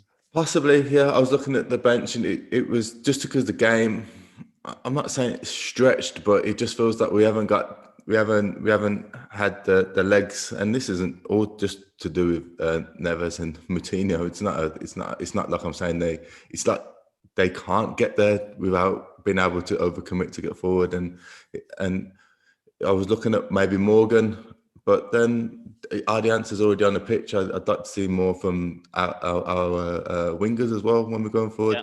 They need to support Neto and Traore. I know Traore's not had his greatest game so far, but in fairness, Johnny was trying to get forward though, but he weren't getting the ball. But I need more from Semedo as well to make a bit more clinical runs from fullback. He's there, but he's not. He's there when we're going forward, but he's not really making them movements where he's screaming for the ball or he's giving the ball to Neto and leaving him. Sam, I don't know what your thoughts and Tomo. He's getting the ball and leave it to him. Make a run. Dash inside. We've seen Doc do it so many times. Yeah, well, I was going to bring up Doc. I'm watching the game thing. I'd never realised. We all realised how well Doc did last year, but how much he did for this team. He got the best out of Traore with his movement. And I know, listen, Doc's gone, so I don't want to harp on about it, but he ended up being one of the most attacking players for us, being able to open up. And like you said, because when we get in that final third, Neto had tendency to pull actually really wide and go and play as an out-and-out winger, where when you're playing a three, he has to be one of the goal scorers, in which case then Semedo has to go inside and be that player. And just a little bit more movement and link-up play between the two of them. Yeah, I like Otto, like you said. Go on, Tom, sorry. Do you think so, Sam, as well, that William Sellock, whatever side it's on, either with Traore and Neto, needs to come across and give them some kind of support or something that they can play to? Because at the minute, we're just leaving Neto especially, we're just leaving him on his own, and he's just staying in that central position. Surely he needs to come across a little bit just so he can either play a ball off him or just link up with him. Play together. I think you said it in commentary. You or Mikey said it. I think there's one Neto tried to run, he intercepted it, got past one, got past two, and all of a sudden there were four Villa players, and still Neto was in. I'm watching on the TV. He was still only the Wolves player in the shot. Well, and that was around the halfway line. We're not talking edge of the box. We just don't have enough players centrally higher up the pitch, to cause Villa a problem. Okay, strong words, but it's been really interesting, boys. Thank you for that insight. More from Kyle Ikeme and Sam Ricketts to come at full time, and hopefully plenty more from Wolves to come in this second half. Don't go anywhere. This is Wolves TV, Matchday Live Extra.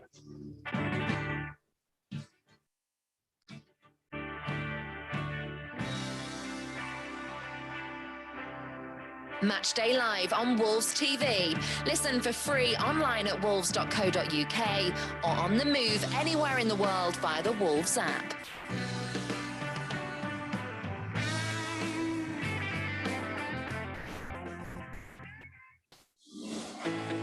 Join the pack.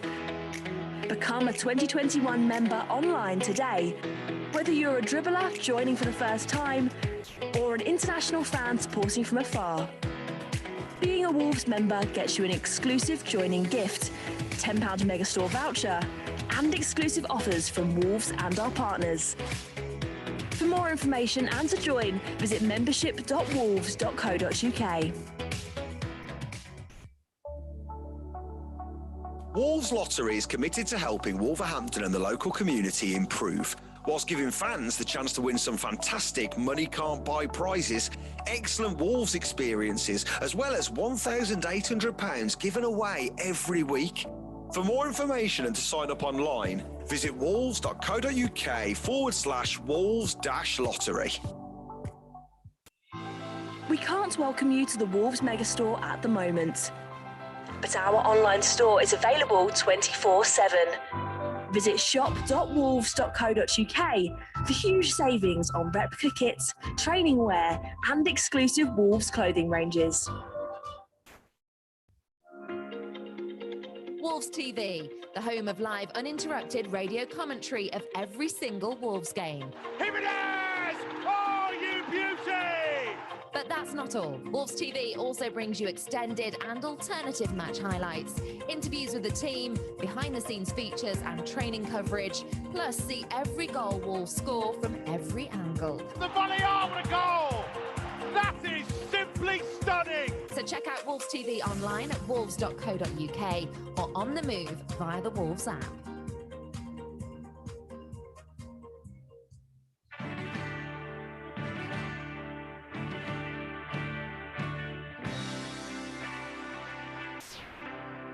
Matchday live on Wolves TV.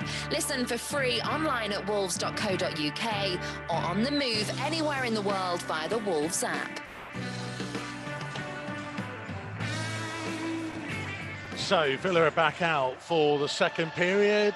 No sign of Wolves just yet. Andy Thompson, but you can imagine Nuno is probably having some strong words in that dressing room based on what the three of you were saying at half-time. I would think so. I would think so. There's no way he's going to accept that. Again, I'm always interested to watch the coaches on the touchlines, and he wasn't happy at all. And you see him a couple of times just turning away from the pitch towards the dugout, just thinking about simple things that have gone on. I think in that top third, we've offered nothing. We need to make sure we've had some good possession, but have we at Villa? Not really. And I think we've been our own worst enemies at times as well. Say Wolves are just about to come out of the tunnel. On our screens, they are heading down the internal steps inside Villa Park, but Villa have been out for a good minute or so far. And it is quite chilly here now at Villa Park this evening. That's been a great deal to get us warm and excited. Hopefully that is about to change. Wolves have the long jog down the touchline. And they will want to go through their little pre-second half warm-up as well. I can see Antonio Diaz and João Lapa, the fitness staff, trying to run along with them. Well, I think there's been some stern words said by Nuno, I think, in the changing rooms, and probably by some of the players as well. At the end of the day, I'm sure that they're not going to be happy with what's gone on in that first half. Nuno just walking down in front of us, the TV cameraman right in his face. I'm sure he's not in the mood for that at the minute, is he? So we are going to be getting back underway very shortly. Villa get us started again in the second period. It is still 0-0, despite the frustrations that we've clearly been feeling as to how it went in that first period. No changes from either side at the break. So Patricio in goal, Dendoncker, Cody Saiz, Semedo, Neves, Matinho, Johnny, and Neto, Willian, Jose, and Traore. Adama Traore, that is, up top for Wolves. Emi Martinez in goal for Villa. Al Mohammadi, Konsa, Mings, and Target. McGinn, Douglas Luiz, and Sanson, the midfield three. And Bertrand, Traore, Watkins, and Trezeguet. They're three up top. And Willian Jose trying to hold the ball up on halfway. At his pocket picked by McGinn. Goes back to Mings. Neto trying to chase him down. Target going to launch it forwards. Dendoncker with the interception. Semedo picks up on it on the right-hand touchline. Wolves attacking the end where the Wolves supporters would be on the far side from us. The Douglas stand side of Villa Park. We're in the Trinity Road stand towards that end of the field as well, as Traore goes charging forwards up towards the edge of the penalty area on the left-hand side of it, trying to dig a cross out, blocked off by El Mohammadi. Douglas Luiz's header finds Bertrand Traore. Matinho trying to win it back on the edge of the box. Again, found Concert, who lifts it wide for El Mohammadi. Neves got there first, though. Here's Adama Traore. Adama Traore trying to turn back in field, finding Matinho. Oh, Matinho playing a pass between Semedo and Neto. Round of play for a Villa throw. Yes, you could see what he was trying to do, couldn't you? So like he was trying to just pick that pass. I think he's just skipped up on him a little bit just to make an excuse for him. But you could see what he was just trying to do, just change the side of the play. It's Target to take the throw. And Watkins trying to hold it up under pressure from Semedo. It'll be another Villa throw on the halfway line. Rich Frampton says, so want to be positive, but that was awful. Better get our act together second half. We heard the strong thoughts of Tomo, Sam Ricketts, and Carl Ikeme. Robert Hextall says he was going to put some lovely Bovril into his Banks's pint glass, but then a can of mild one out. Cheers, Tomo, he says. There's Conser for Villa, midway inside their own half, looking to launch it in behind Johnny, who got there ahead of El Mohammadi. So it's McGinn who will challenge with Traore, and McGinn's header in field. Mings finding Douglas Luiz. Oh. Couple of lucky bounces. I think it hit the back of Morgan Sanson and went straight to a Villa player. And now here's Watkins up to the edge of the penalty area on his right foot, and it was Saiz who got the block on it. It's behind for a Villa corner. Yeah, I think it's a combination between Konakodi and Saiz. But again, you just talk about that ricochet there. He bounced off 2 or 3 of them. It just fell to a Villa player. Yeah, so it's a good block from Saiz. I think it mainly come off him. Yeah. So Morgan Sanson will head over to take the corner, right-footed from the left-hand side in front of the Holt end. Everybody back in a gold shirt defending. Neto is blocking a short one. It will be whipped in dangerously, and it's powerfully headed away by Cody, and it's straight to Neto, and Neto has got Target isolated, and he's knocked it past him and trying to use his speed, and it's still Pedro Neto on the charge, strikes it goalwards, and Emi Martinez palms it behind for a Wolves corner, quite literally from one end of the field to the other there. Oh, it just shows you what a threat he is, and that's come from their set play. Great header from Conor Cody, but he's just all about Neto there, the pace that he's got, and the confidence, one-on-one, past target. He's gone, knows he's got the legs on him. Yeah, so he just made it easier for the keeper, but again, brilliant run from Neto. Brilliant run. He's probably been the one player that has drove Wolves further up the pitch this evening. Joint top goal scorer this season. It's João Matinho to take the corner, right-footed from the right-hand side. The outswinger, Saiz, Cody, Dendoncker are all forwards, and it's hanging high towards Dendoncker. It nearly dropped to him. Konsa gets it clear.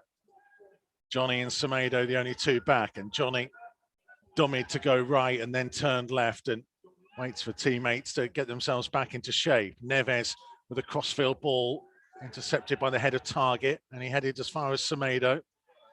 Leaves it for Neto, trying to twist and turn against Sanson again, and trying to leave him for dead on the outside and still driving on, and then ends up fouling Target As Target just got his body in the way in front of him. Yeah, so look, again, so he knew it was coming, so he was able to get just a step across him, wasn't he?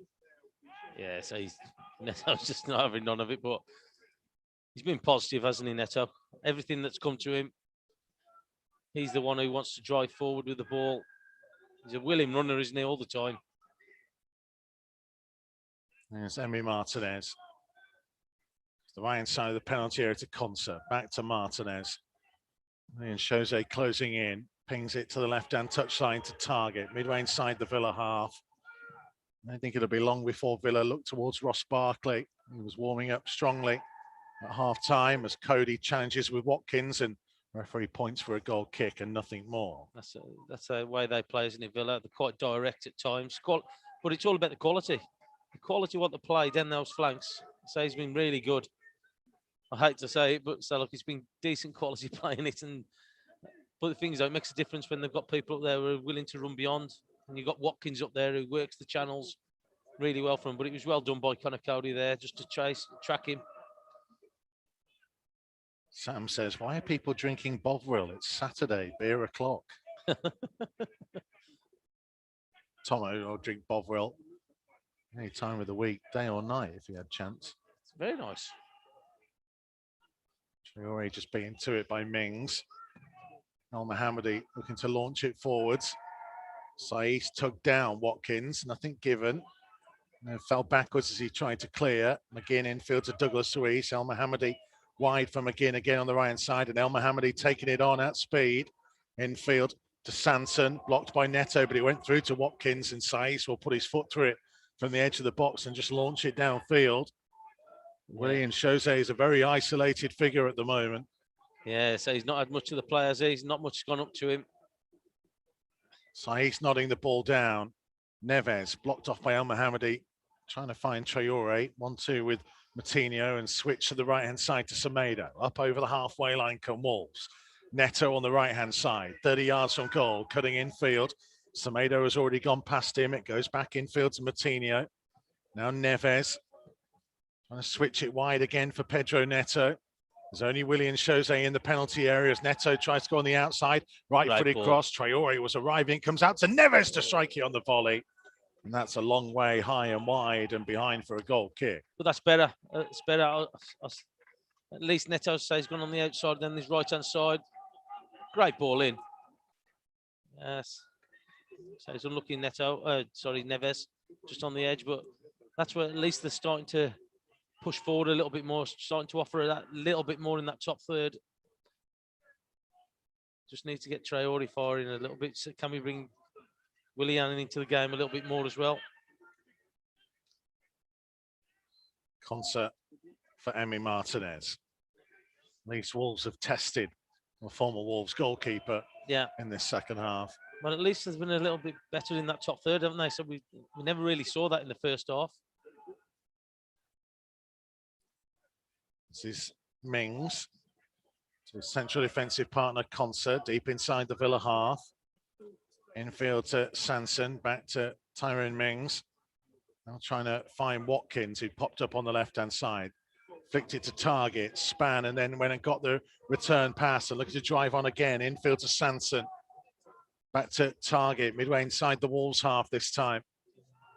Infield to Traore, little loose pass, and Matinho can clear up early to Neto, and Neto up against Mings, and he thought about just knocking it past him and going, and then decided to play it back infield instead. I think that's the one where he needs to knock it past him. I think that he's got the beating of him down the outside of him. I don't think he's catching him. Matinho not very happy with Adama Traore there. He had the ball at his feet, and he was expecting him to make a run from out to in. That didn't come. No, he didn't make himself available, did he? And I think so you get a little bit of frustration from him there. Having his best game, Adama Traore. Struggled to get involved, really.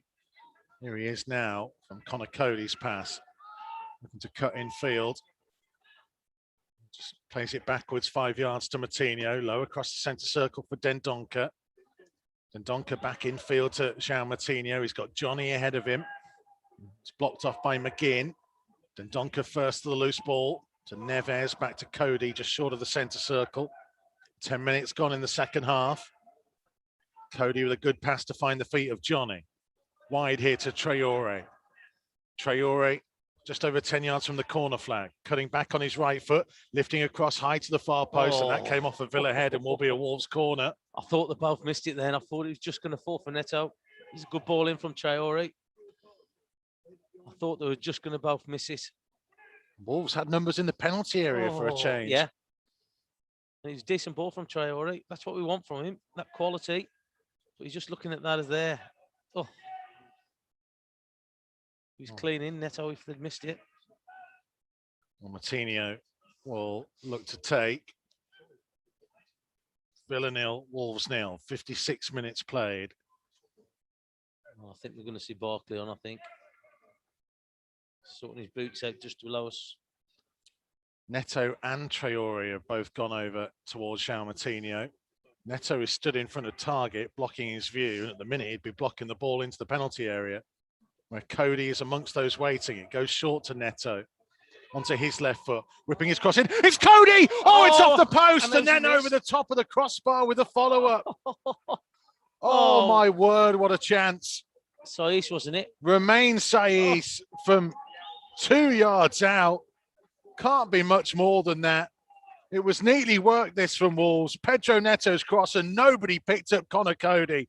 And his header's off the inside of the post, and Romain Saiss had a simple tap in. Connor Cody will be disappointed that he didn't score, though. I think it's come at Saiss pretty quick. But, oh, wow.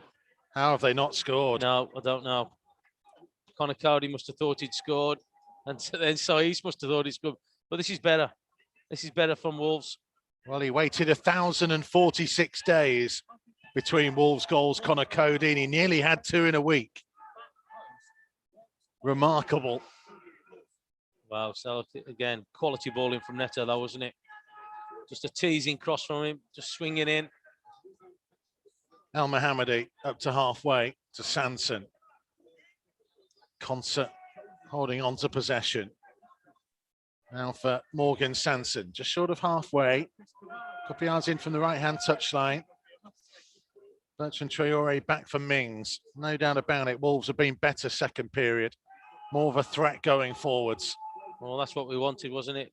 Didn't offer that first half. Semedo winning a free kick on the halfway line.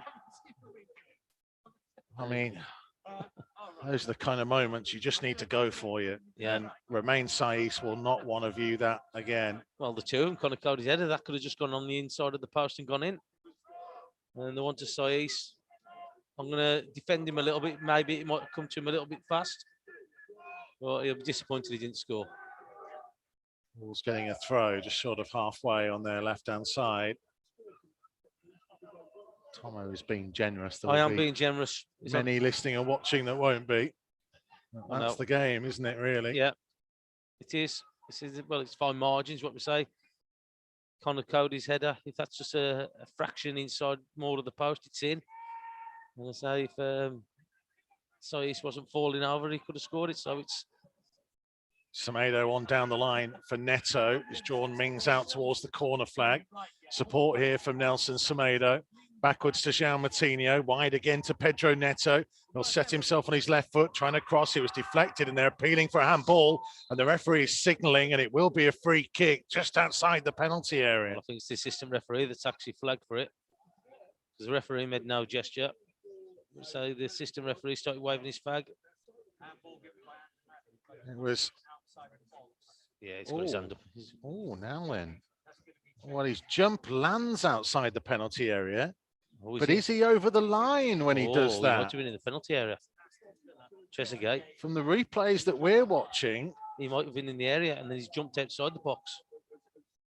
I mean, Martinho is going to place it as close to the line as he can get away with here. Isn't that?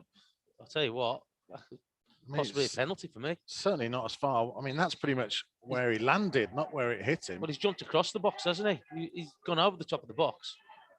There's Martinho with the free kick. Options in the penalty area. It's lifted in high, headed away by Mings. Adama Traore on the edge of the box. Trying to play it backwards here to Johnny. McGinn was chasing. Johnny trying to switch the play, and it'll go through for a goal kick. I'm surprised VAR. I looked at that a little bit more in depth for me. So after watching that replay, it looked like he jumped across the corner of the penalty area, didn't he? Ross Barkley coming on for Morgan Sanson. Replaced by number 20, Ross Barkley. Not entirely sure who the announcers are announcing that for, but there you go. Well, so look, he'd probably give him a little bit more of an attacking option, wouldn't he, from that midfield area? Barkley. He's a talented player, no doubt. Yeah, he is. He's been around for an awful long time, really, when you think of how long he was at Everton before going to Chelsea. His young lad broke into the team at Everton, didn't he? So these injury troubles as Mings plays it back to Martinez. We are past the hour mark at Villa Park, and it is still goalless on Derby Day. It's Al Mohammadi. Villa with the best chances in the first half. Wolves with the best in the second. It's pretty even.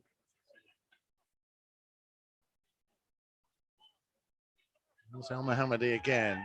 Bertrand Traore forced back into his own half. Cross for Mings.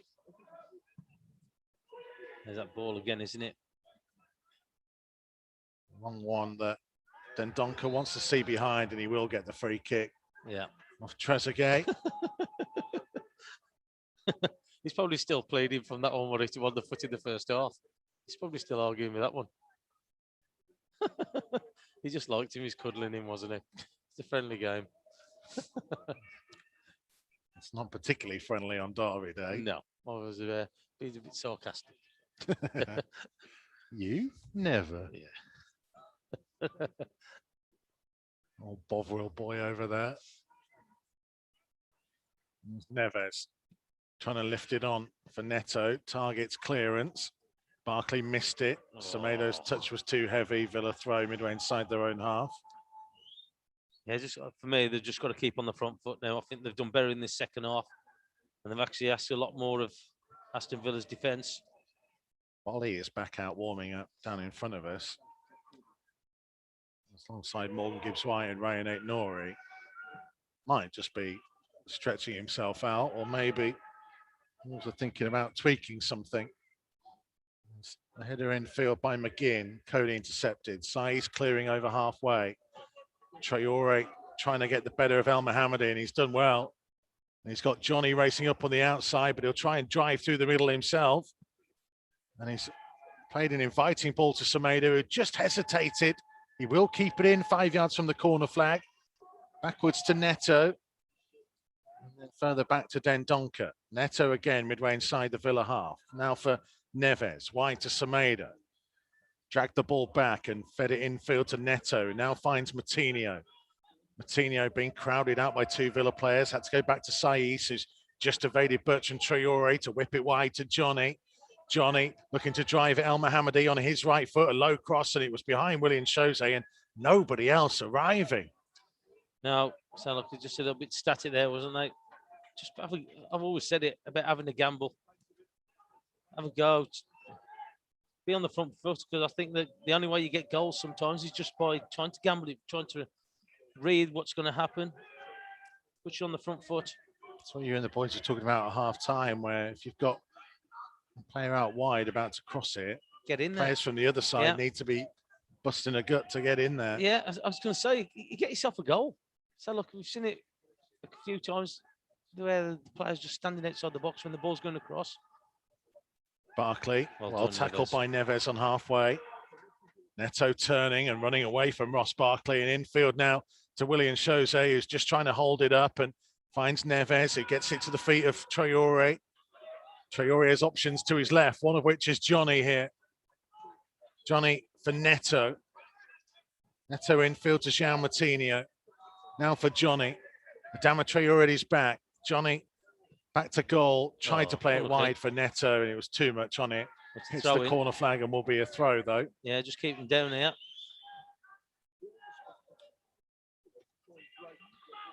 "65 minutes played." There are people talking about settling for a point on the live chat on the YouTube channel. They won't be settling for anything just yet. Still an awful long way to go in this game. Oh, was it 25 minutes? Absolutely. I think if Wolves up their game a little bit, so as they have done in this second half, I think that it's there for the taking for me. Well, Chris says we look more like the Wolves we know. There's a foul throw here by El Mohammadi. You didn't see that very often. Well, I think he was on the pitch when he threw it. So Wolves will get a throw midway inside the Villa half. Johnny with the ball in hand. Saiss has come short for him. Infield to Traore. Douglas Luiz at his back. Traore is going to win a free kick. It always makes me laugh when the opposition plead their innocence and they do exactly the same. So any touches that come near them, they're down to the floor. But to be fair to them, they're actually wrestling with Traore. There you go. You know, when they said to you about getting tight to the ball for a quick free kick. They're doing exactly the same. Trezeguet is doing. Yeah, doing exactly the same. Pedro Neto is placing the ball here. Again, Cody is forwards from the back with Saiss and Dendoncker. Willian Jose amongst the options and Neves beyond all the defenders, waiting to make his run. Neto's delivery came off target, comes to Neves, who flicked it up and tees it up here for Semedo. One touch, now lifting his cross, just stood it up into the penalty area, really, and that invited Emi Martinez to come and claim, but a heavy touch by Douglas Luiz. Willian Jose, and he thought he had a man behind him, but he's won a free kick nonetheless, and this might well interest Ruben Neves from this kind of range. Yeah. What would you say, 30 yards? Maybe just over. Yeah. If he's counting out the wall, which will be just inside the D.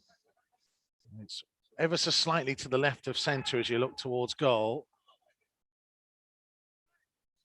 You go, Trezeguet again, just standing right next to the ball. Wasn't he the first to mount in the first half when they was doing that? I think he was. Jean Martino placing it as well. Neto stood around it. Might be just a touch too far out to go for goal, maybe. Saiss and Cody are up on opposite sides as Villa are trying to hold the line outside the penalty area. Martino poking it. It's Neves curling it. And it's high and wide and behind for a goal kick. To be fair, he didn't look in control there as he just took it, Neves. I think it probably come to him a little bit sooner than he wanted it to come to him. Wasn't really able to generate the power that he wanted and also the direction. He kind of had to try and get underneath it, didn't he? It's like he's without had to much backlift. Yeah. It's Trezeguet, well marshalled by Cody. Back to Patricio, who, touch wood, hasn't had a great deal to do second half. Willian Jose penalised for trying to put his body in the way of Mings. Yeah, the giveaway was there. Was Willian was looking at Mings as he's coming into it, wasn't he? So that was the thing. Yeah, you could see him looking at it. He's just nudged him a little bit, hasn't he? The Villa free kick, 10 yards inside the Wolves half. 68, nearly 69 minutes played. Still 0-0. Villa hit the crossbar twice in the first half. Wolves hit the post through Cody. And Saiss missed the follow-up from close range. Neto drew a good save from Emi Martinez as well. As Mings headed it infield, Willian Jose just launching it back to the halfway line. Target with it under control. Infield to Douglas Luiz. To his right-hand side to El Mohammadi.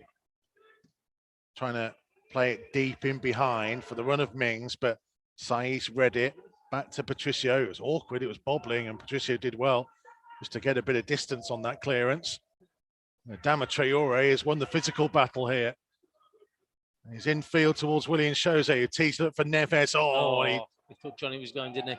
Yeah, he was trying to find Johnny, and I think it hits Adama Traore, who I don't think realised that Johnny was behind him. Yeah, they got in each other's way a little bit there, didn't they? So it was a good spot from him. It's a shame. Comes Target. Last 20 minutes, still 0-0. Watkins up against Dendoncker, plays it off the Belgian, and Villa get themselves a corner and a rare bit of territory. Still no sign as yet of any Wolves changes. Dean Smith is back down at pitch side discussing things with his assistants of what Villa might need to change. In the meantime, it's Barkley with the corner, right-footed from the left-hand side. Everybody in a gold shirt bar Neto are in the penalty area. Neto on the edge of it, stopping the short one. Barkley's delivery, flicked on at the near post and flicked over the top of the crossbar by El Mohammadi. Yeah, sounded like it's well over there, wasn't it? Just got a little bit of a run across there. El Mohammadi. Yeah, so he's well away from it, wasn't he?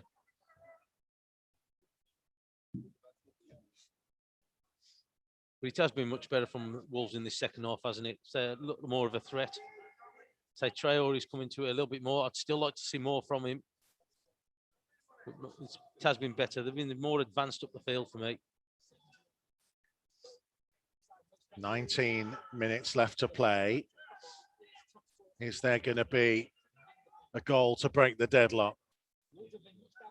Semedo back to Dendoncker. Wide for Semedo again, just short of the halfway line. Neto had set off down the line. Semedo trying to find him, and he has done. And Neto up against Mings, driving on. And he's overcooked the cross. Willian Jose had got a cross concert and was waiting for it just to be lifted in towards the near post. And I think that's what Neto was trying. Yeah, so it's a shame because it's a good link-up play between Semedo and Neto down that right-hand side. But he's on his weaker foot, but you could see he was trying to get his foot around it and just got underneath it. And unfortunately, he just ended up putting it beyond the goal, which at least you could see is what he was trying to do. Goal kick was taken short to Concert, back to Emi Martinez. Wide for Target, who launched it forwards. Dendoncker sending it back deep into the Villa half. Barkley for Mings, who will launch it to halfway, and space for Trezeguet to bring it down and then play it wide for El Mohammadi. Wide out to Bertrand Traore. Johnny at his back. He's marshalled him well so far. Deep ball that Saïd can head in field, and Cody has time to get it under control. Yeah. And this is where he needs Adama Traore. Look, he was looking left, wasn't he? Yeah, that is where I'm looking at there. You look at Neto, so he makes himself available for the ball. That's where Traore's got to get rid of his fullback. El Mohammadi, he's got to get rid of him. He's got to try and create that space for himself. Yeah, make a move. Yeah. And it's like we talked a little bit about against Man City, where, you know, you could effectively be saying to Cody, just put it in behind because I'll get there. Yeah. Dendoncker blocks off Trezeguet. You know, it doesn't need to be to feet, just set off on the run. Exactly. Well, the thing is, though, movement of players makes you pass the ball. If you're standing static and then he's looking at you, if you're staying where you are, 9 times out of 10, he's not going to give it you if you're marked. But if you make that run or make some kind of movement, then he is going to pick you out. Well, they are preparing another change. It's Keenan Davis, so they want a little bit more in the forward areas. Here comes Semedo for Wolves. Midway inside the Villa half. The support from Neves. Wide out to Neto on that right-hand side. Neto up against Trezeguet. Rather ran into him, but he will get the benefit of the throw. Trezeguet and Neto involved in a little bit of... Since I think Trezeguet did something and Neto didn't like it. I gave him a look and said, "What are you doing?" Semedo's throw down the line for Neto. Trying to turn. There was no one in the penalty area and it came off Neto and will be a Villa throw. Okay, just don't let him out. You've got him in the corner. Just don't let him play out. Squeeze across there. Pick him up. Make it difficult for him to get the ball to anybody. If you nick it, got an opportunity of getting a chance on goal. We have just over a quarter of an hour to play at Villa Park on Derby Day in the Midlands. I don't think it'll be too long before we see Fabio Silva, who's just gone racing back down in front of us, and will start to get himself prepared. In the meantime, here's Adama Traore, 25 yards from goal, tried to whip it wide to Neto, and it was well read by Trezeguet. He's passed it straight out of play for a Wolves throw midway inside the Villa half. But it's better. They're not allowing Villa to play out. They're not allowing Villa to get the momentum, to get the ball further up the field. Oh, brilliant work by Moutinho to find Pedro Neto, who's trying to drift in field and will now lift it towards the left-hand side for Johnny. Johnny could do with some support, and Johnny's going to win a free kick here from El Mohammadi's challenge. Yeah, this is a good position for Wolves here. Traore just threw the ball away, open at the referee. Bertrand Traore. Yeah, sorry. Was doing that. The lesser of the Traores, would you say? Both sides are prepared to change. Villa don't want to bring on Davis just yet. It's going to be a Neto left footer again. So as you look along the line, Saiz, Willian Jose, Dendoncker, Cody, and then a long way behind everyone is Neves on the far side of the penalty area. It's Neto's delivery. And it didn't quite beat the first man. It was one in the air by Douglas Luiz. But they've teed it up here. Willian Jose to strike it. It's Cody. Oh, and Emi Martinez has somehow got it round the outside of the post. What a save. And Connor Cody has had Wolves' two best chances of the game. Presented on a plate here by Douglas Luiz.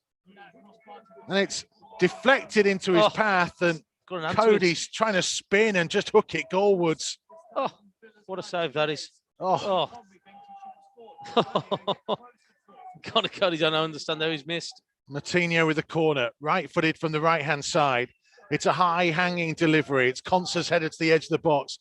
Trezeguet nodding it down. Semedo can play it back wide to Martinho. Sets himself, lifts it towards the edge of the box. Traore brings it down on the chest, turns and finds Neves to his left. Neves just to try and hook it to the far post, and Martinez was closing in, but Dendoncker couldn't quite get there either. And it goes behind for a goal kick. And here come the substitutions. This is 100 times better, isn't it, from Wolves? Better quality. I'll tell you what, I'm just watching that chance again. He must think how is he not scored? Connor Cody. Oh, he saved it just with his hands.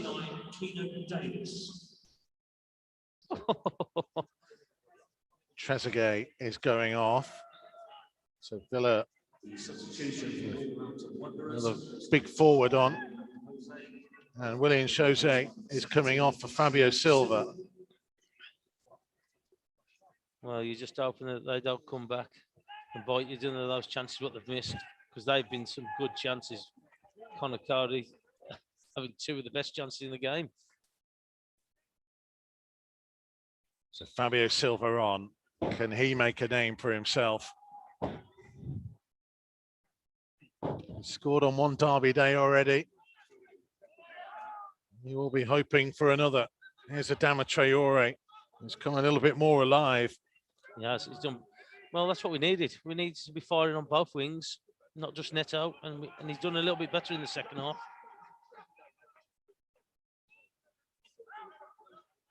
There is Johnny. Get in there. Comfortable header away by Mings. Traore won it in the air. Fabio Silva couldn't quite get there. It's hooked away. It's a Wolves throw. He's starting to show a little bit more hunger now, hasn't he, Traore? He's starting to get a bit between his teeth now. He's kicked himself. Well, Bertrand Traore is off the field, so we're not sure why we are stopping necessarily here. Is McGinn going to drag him back on the pitch, is he? Yeah, no. You can't do that right in front of the ref. And he's now rolled back onto the pitch. McGinn's pulling him back onto the pitch, and he's rolled onto the pitch. Well, that is a nonsense. Well, the referee shouldn't allow them to do that. That is an absolute nonsense. He was a good yard off the field of play, and McGinn rolled him, and he rolled back onto the pitch. And he rolled himself back on then as well. Oh, well, that's funny. Jack Price has just messaged me, says Cody could have had a brace. Goal is coming, matey. Part of our pre-match build-up. Just seeing it again. Oh, he just tried to pass it in, didn't he, Cody? Well, he's close enough for it to be able to do that. He was just the reactions of Martinez that's just kept it out. I don't think he's quite believed that he saved it. Well, you know, we converted him from a midfielder to a sweeper. Maybe we should just stick him up front. There you go. The ball is attracted to him in that penalty area.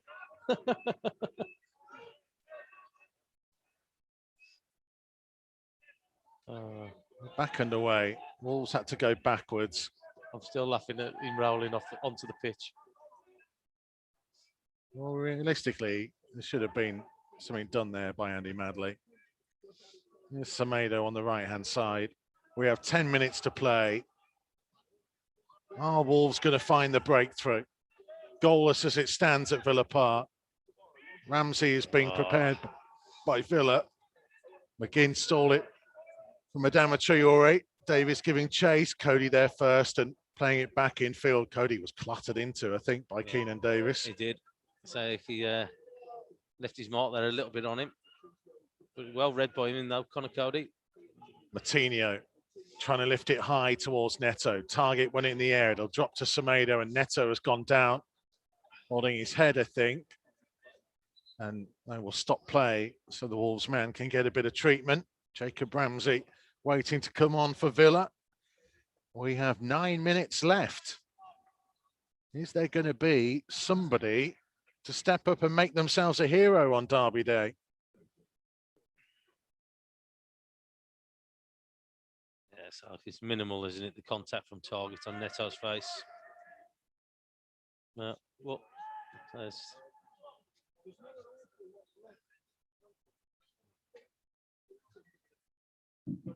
he's up and okay. Yeah, Wolves will get possession back. They're going to try and squeeze it tight now. But you can see he's going to leave you space, though, if you've got some composure on it. Johnny for Neves. In towards the field of Adama Traore. Flicked infield to Fabio Silva.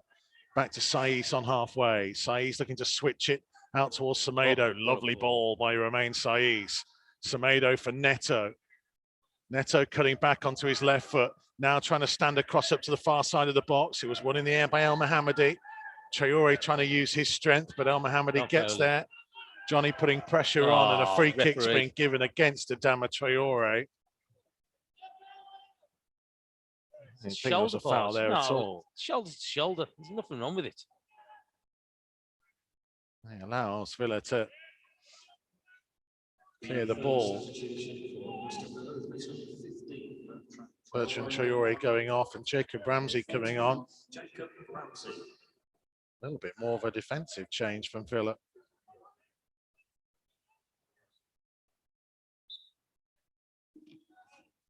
Jacob Ramsey looks like he will play on the right.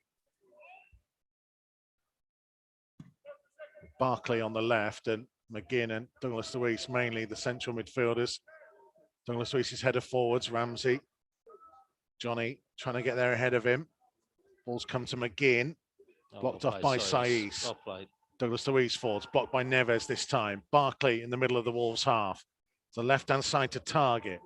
Further wide for Watkins. Now for Barkley. Martinho trying to steal it. Couldn't quite get it. Barkley looking to lift it in towards the run of Ramsey. Comes through to him right inside of the penalty area. Offside flag now goes up. And Wolves can try and get it clear. We're what? 6.5 minutes. Plus time to be added on. Yeah, can they get that goal? So look, again, they've asked a few things of Villa. They've definitely put pressure on them a lot better in the second half.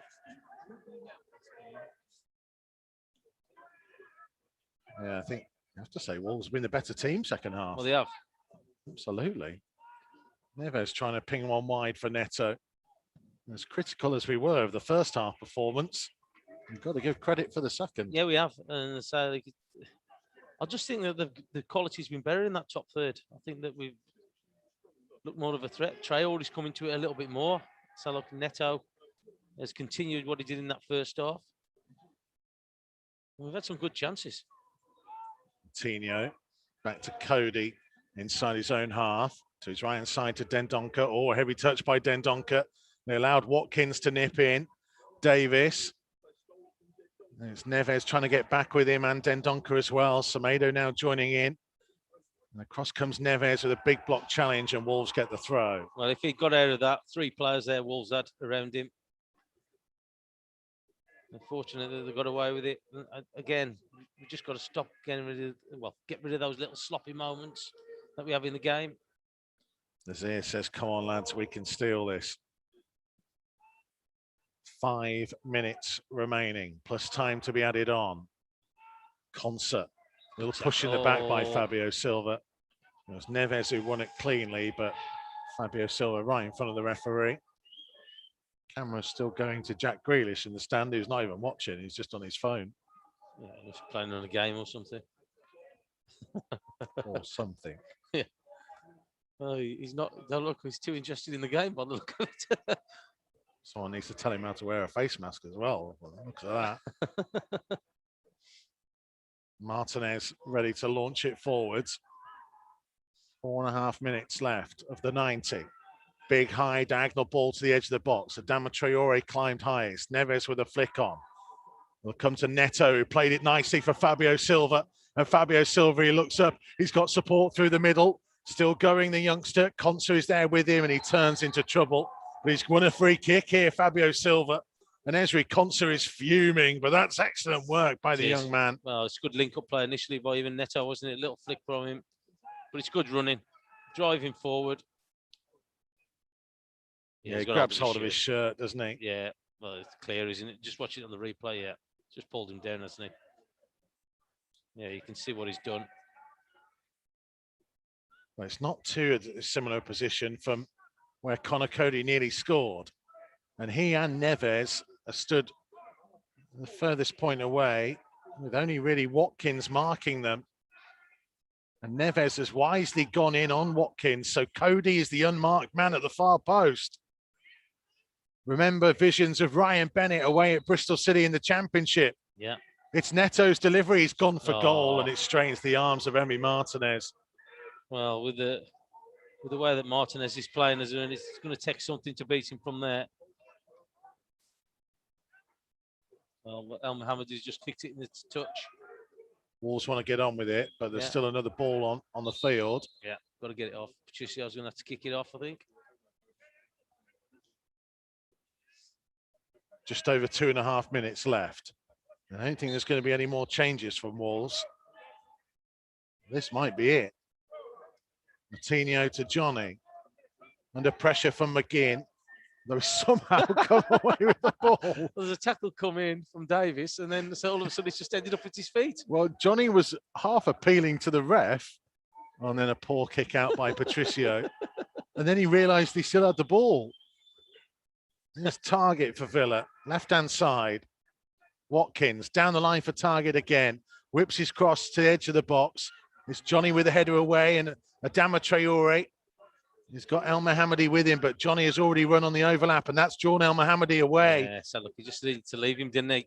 He's just dragged the player with him. Louise come over as well. Just needed to leave him on his own.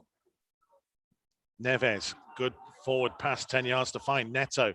Midway inside the half, onto Semedo. Oh, the ball hits his ankles, and he can't keep it in on the right-hand side.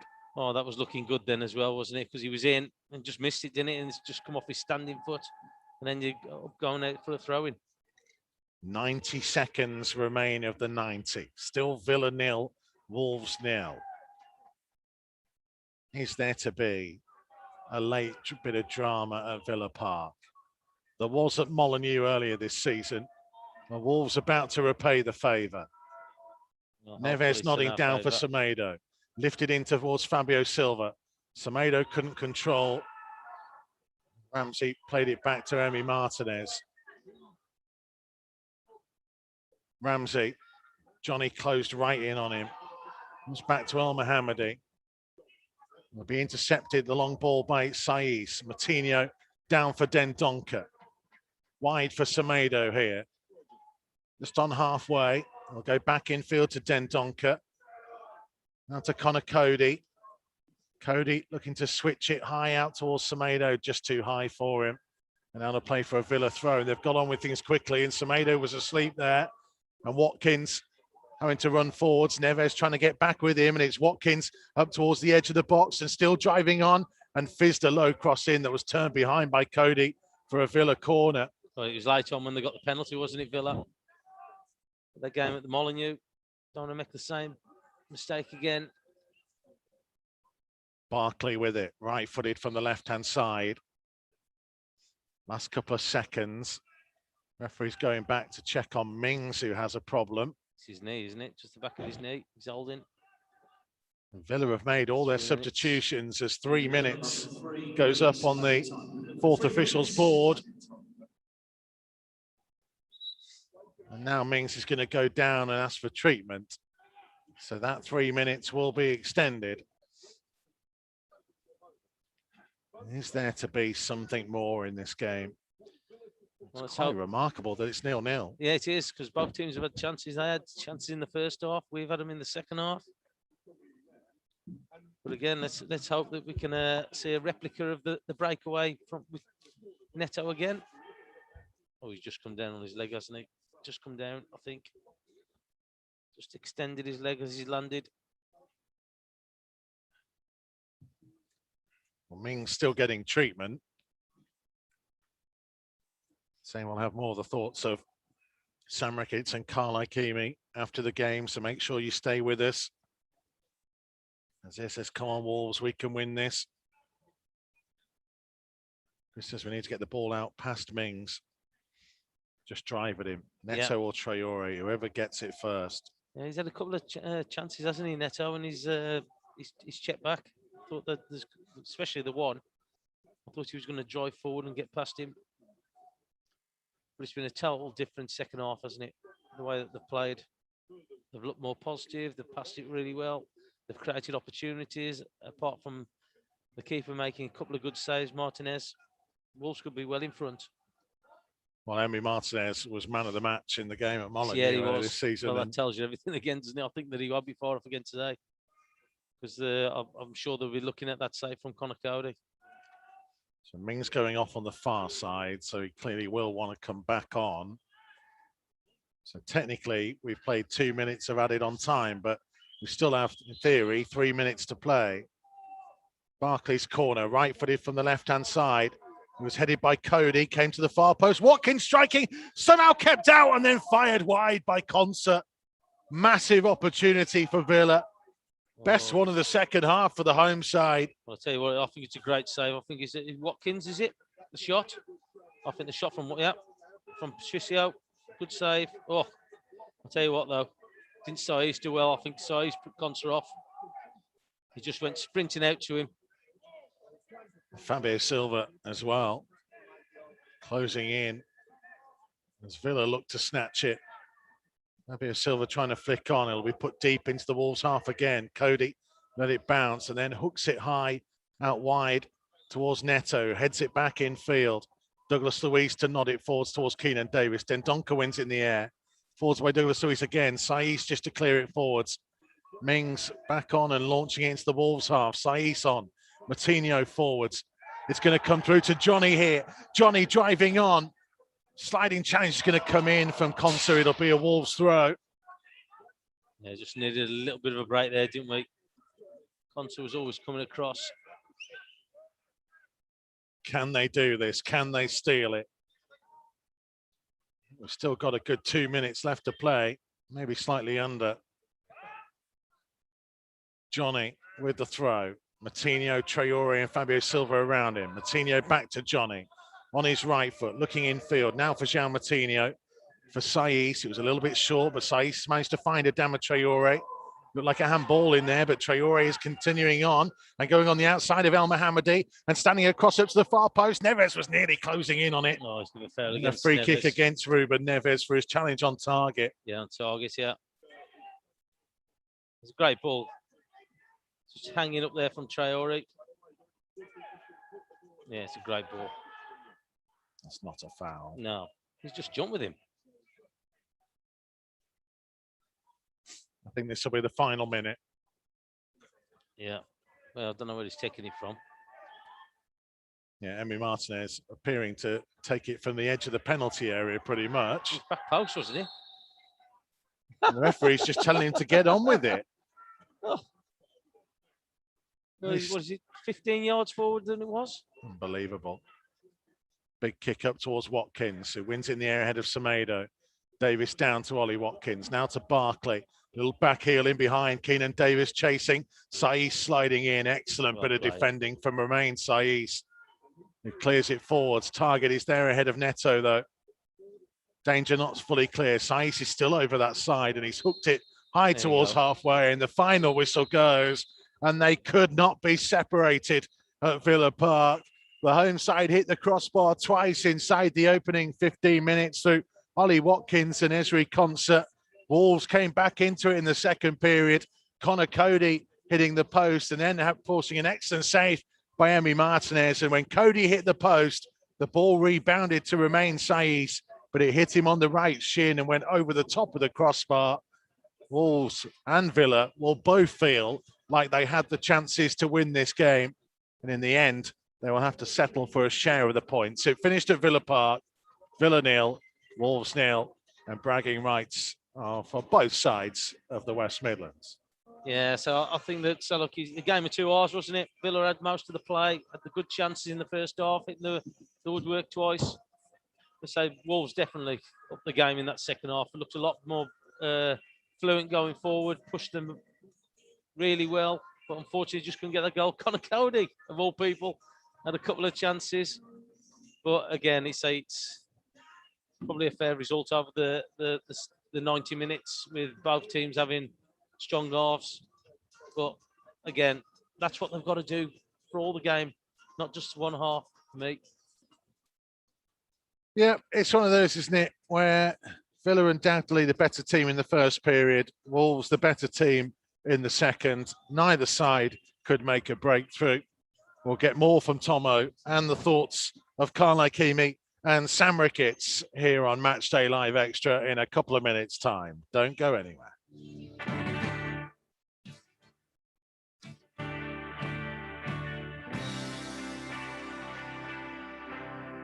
Matchday Live on Wolves TV. Listen for free online at wolves.co.uk or on the move anywhere in the world via the Wolves app.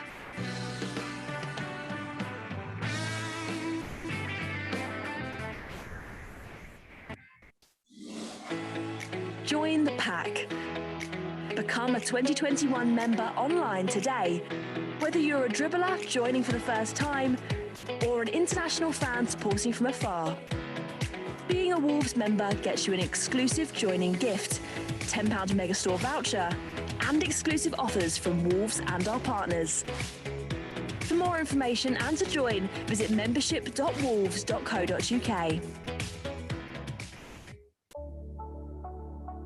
Wolves Lottery is committed to helping Wolverhampton and the local community improve, whilst giving fans the chance to win some fantastic money-can't-buy prizes, excellent Wolves experiences, as well as £1,800 given away every week. For more information and to sign up online, visit wolves.co.uk/Wolves-Lottery. We can't welcome you to the Wolves Megastore at the moment, but our online store is available 24/7. Visit shop.wolves.co.uk for huge savings on replica kits, training wear, and exclusive Wolves clothing ranges.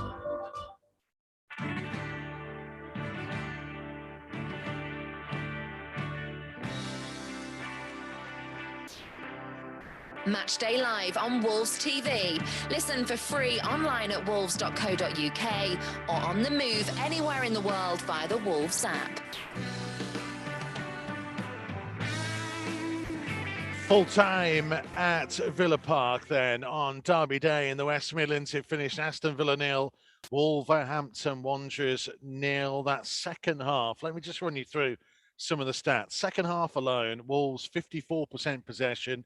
They had 8 shots to Villa's 4, 3 on target and 5 on target. There were 3 corners each, but all the big chances came for Wolves. They hit the woodwork once, that through Connor Cody.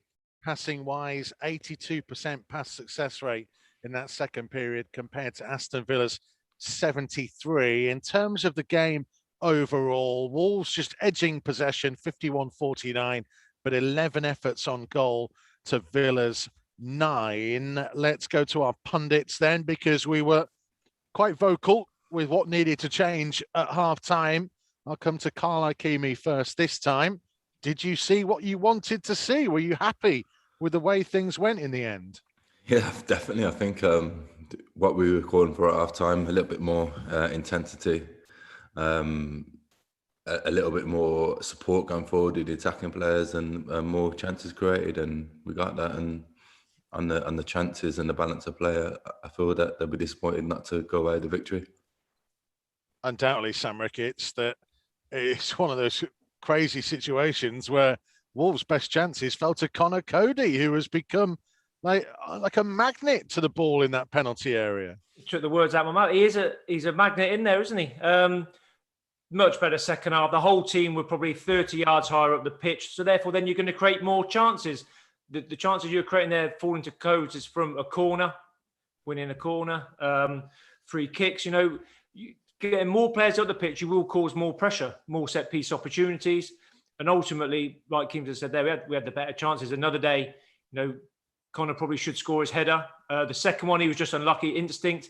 If he doesn't take it, Romain Saiz might just tap it in behind him. But it was far, far better just because they're playing higher up the pitch, much better. On those chances for Connor Cody, what I mentioned to Tomo in commentary, interested in your thoughts, Sam, as an organising centre-half and for Keames as a goalkeeper, that most teams probably won't ever anticipate that Cody would go forwards. So they wouldn't assign anybody to necessarily mark him. And we saw with the one that hits the post, he ends up being completely free at the far post, that Villa are looking round and going, well, who picks him up? And maybe that's something that Wolves, obviously they won't be able to capitalise on it forever, but maybe it's worth having up their sleeve from time to time, Keames. Yeah, and Tomo hit the nail on there that a lot of teams now are zonal marking. So what zonal marking, basically, no one is actually assigned to Connor Cody. What they might have is 2 or 3 like half blockers, half markers, but they'll take the bigger players. So then Code, I think the first one, the header, is actually really well worked routine, short into Neto. And for once, it came off. So all Villa's back line just came out in their zonal. And Code sort of like ghosted round the back.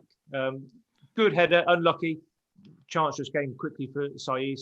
Obviously put it over. But ultimately, yeah, he's going to go unnoticed to an extent because he's not the tallest either. He's not small, but there's bigger players in Woolside who naturally get picked up by the opposition's bigger players. Yeah, I agree. Yeah, with what Sam was saying, and especially the final point, I think, because he's not the tallest, and if you have got like a Saiz and Jose, maybe then Donker, you probably assigning your centre half to them rather than Codes, because he's obviously not known for scoring at all, apart from the against City.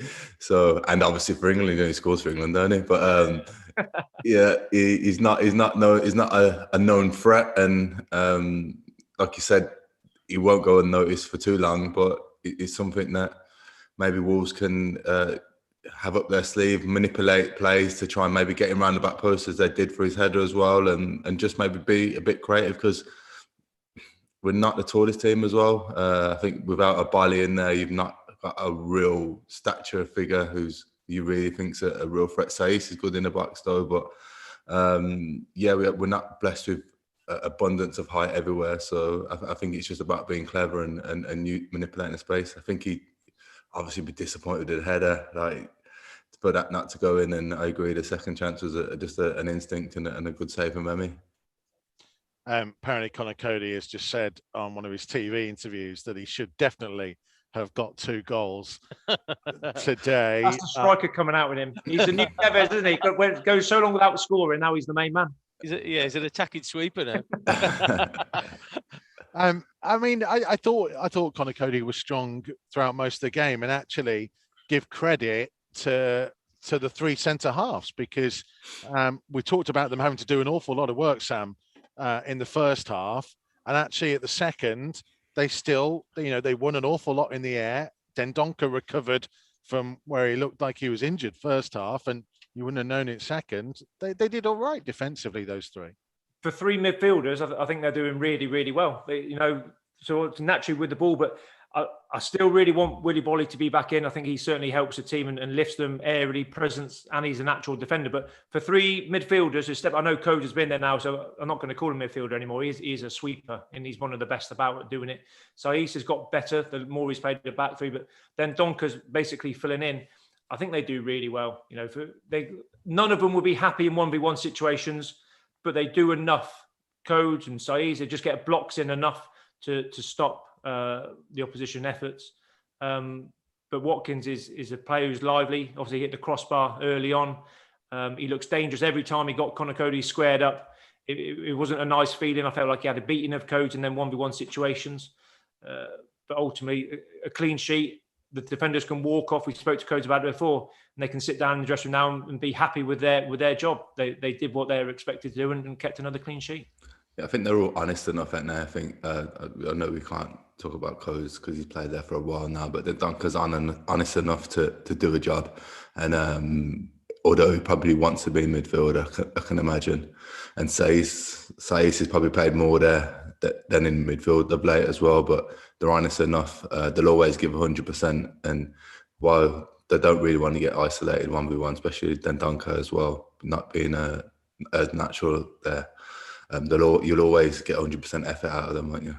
They're committed, aren't they? In their defending, they put their bodies on the lines, which sometimes you don't get from not being a natural defender, but they're big enough, good stature about them. This is Danny Mills, by the way.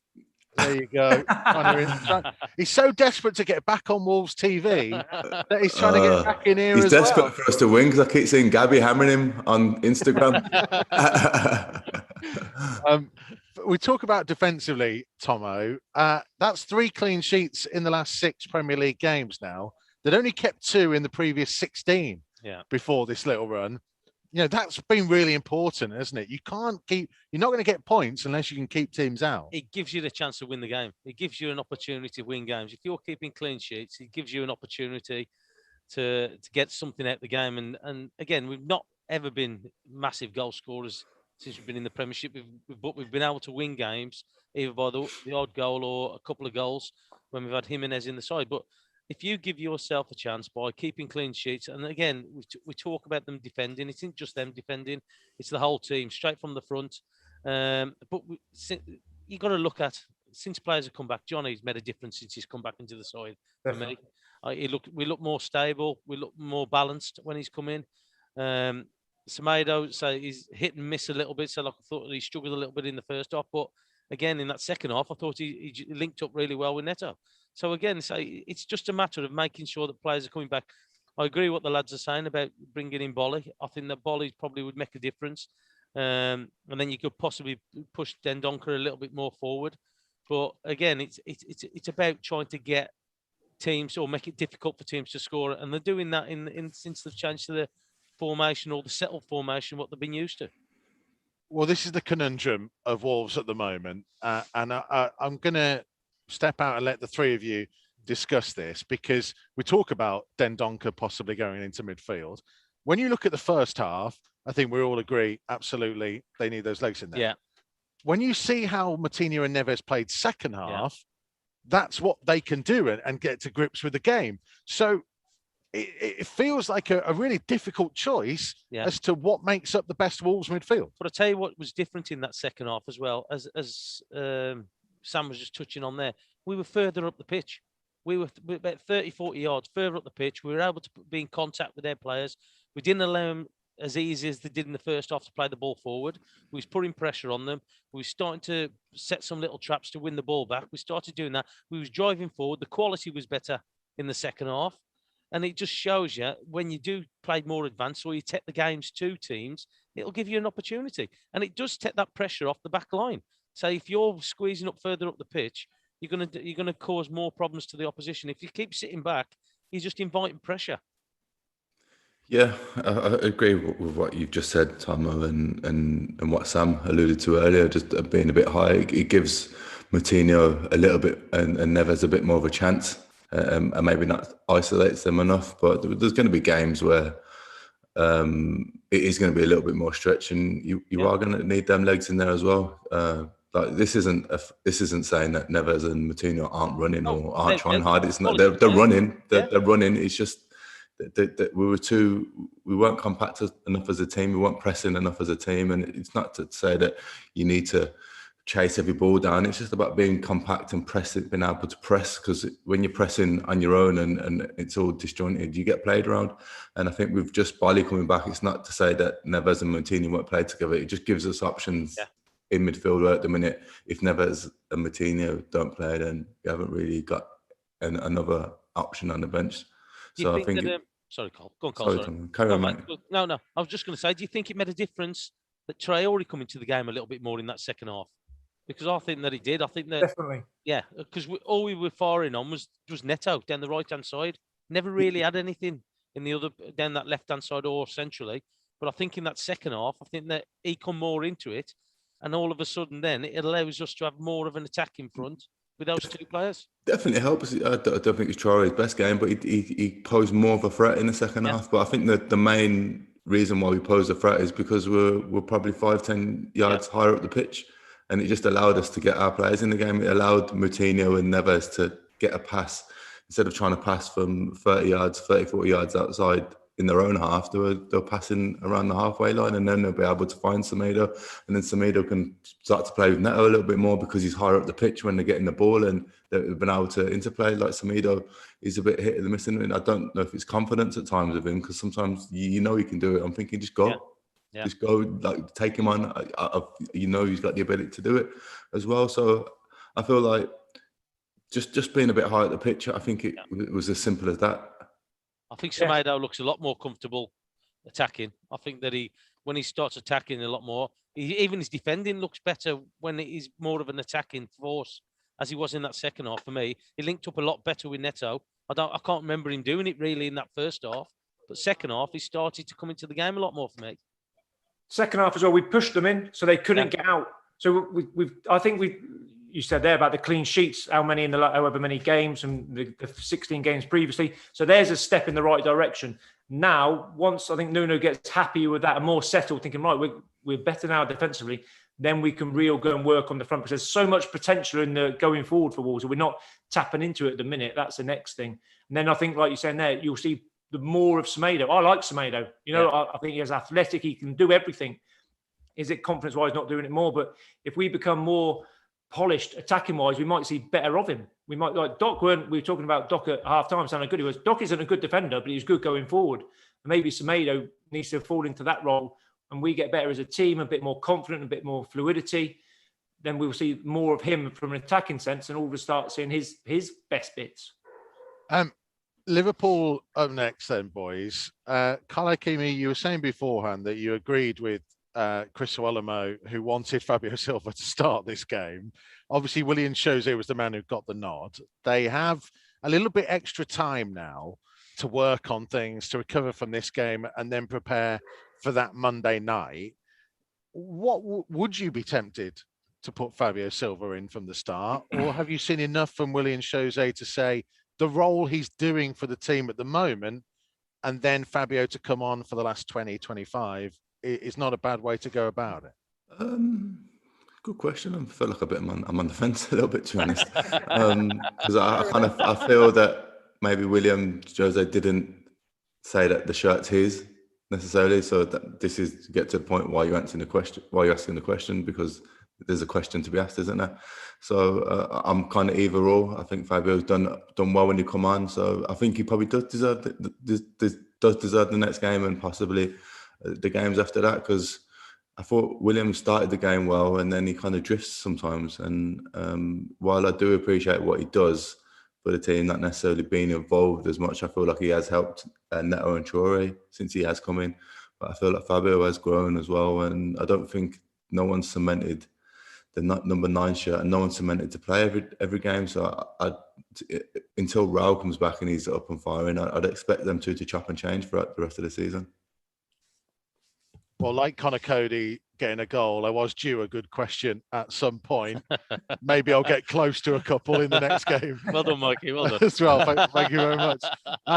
Overall, though, we're in that situation, Tomo, aren't we? Just to sum things up towards the end, that that again felt like a game that they might have lost in December. Yeah, and they didn't, and they are just building, and it probably won't be built enough in time for the end of this season, but we can see them getting back to a little bit more of what we expect. Not for a full 90, absolutely not. But that second half again gives us a glimpse of what we could see. It just shows you the ability of this squad. Again, I know that the first half wasn't great, and I know that there's been games where we've watched it and they haven't been great, but without doubt, there's a lot of quality in this squad. Look, there's been setbacks with injuries, with big players missing. You're missing your leading goal scorer, which is going to have a major blow on anybody. But what they have got, they look like they're together. They look like they want to work. They look like they want to improve. and there's no doubt in the ability what this squad's got, and I've got no doubt that they're going to push on. Okay, it's been an indifferent season so far, but I'm hoping now they can finish off the league this season pretty well, and then hopefully then resume it next year. Go on, Sam, final thoughts from you. Are you ready to jump I agree with that. It's another step. I think that's 1 defeat in 7 now. We're getting back to hard to beat. We're in that transition period. So many new faces, missing big players who are slowly getting back in now. That the starting lineup, when you look at it tonight, I think, cool, we're getting there now. We're getting back to a strong starting 11. A couple of options on the bench as well. I agree with Tomo. We're in transition, developing for the rest of this season, then look ready to hit next season hard again. It's a lovely positive way to finish. Thank you very much, Sam Ricketts, Carl Ikeme and Andy Thompson. It wasn't quite the revenge mission that we were hoping for here at Villa Park in the end, but Wolves got themselves a hard-earned point, and hopefully there is more to come before the end of the season. Whatever you're doing, enjoy yourselves for a week. I've got 2 games for you on Monday the 15th. The under-23s against Sunderland in the afternoon, live and for free on Wolves TV. And then we'll be back with Matchday Live Extra on the same evening for the visit of Liverpool to Molineux. Look after yourselves. We'll see you then.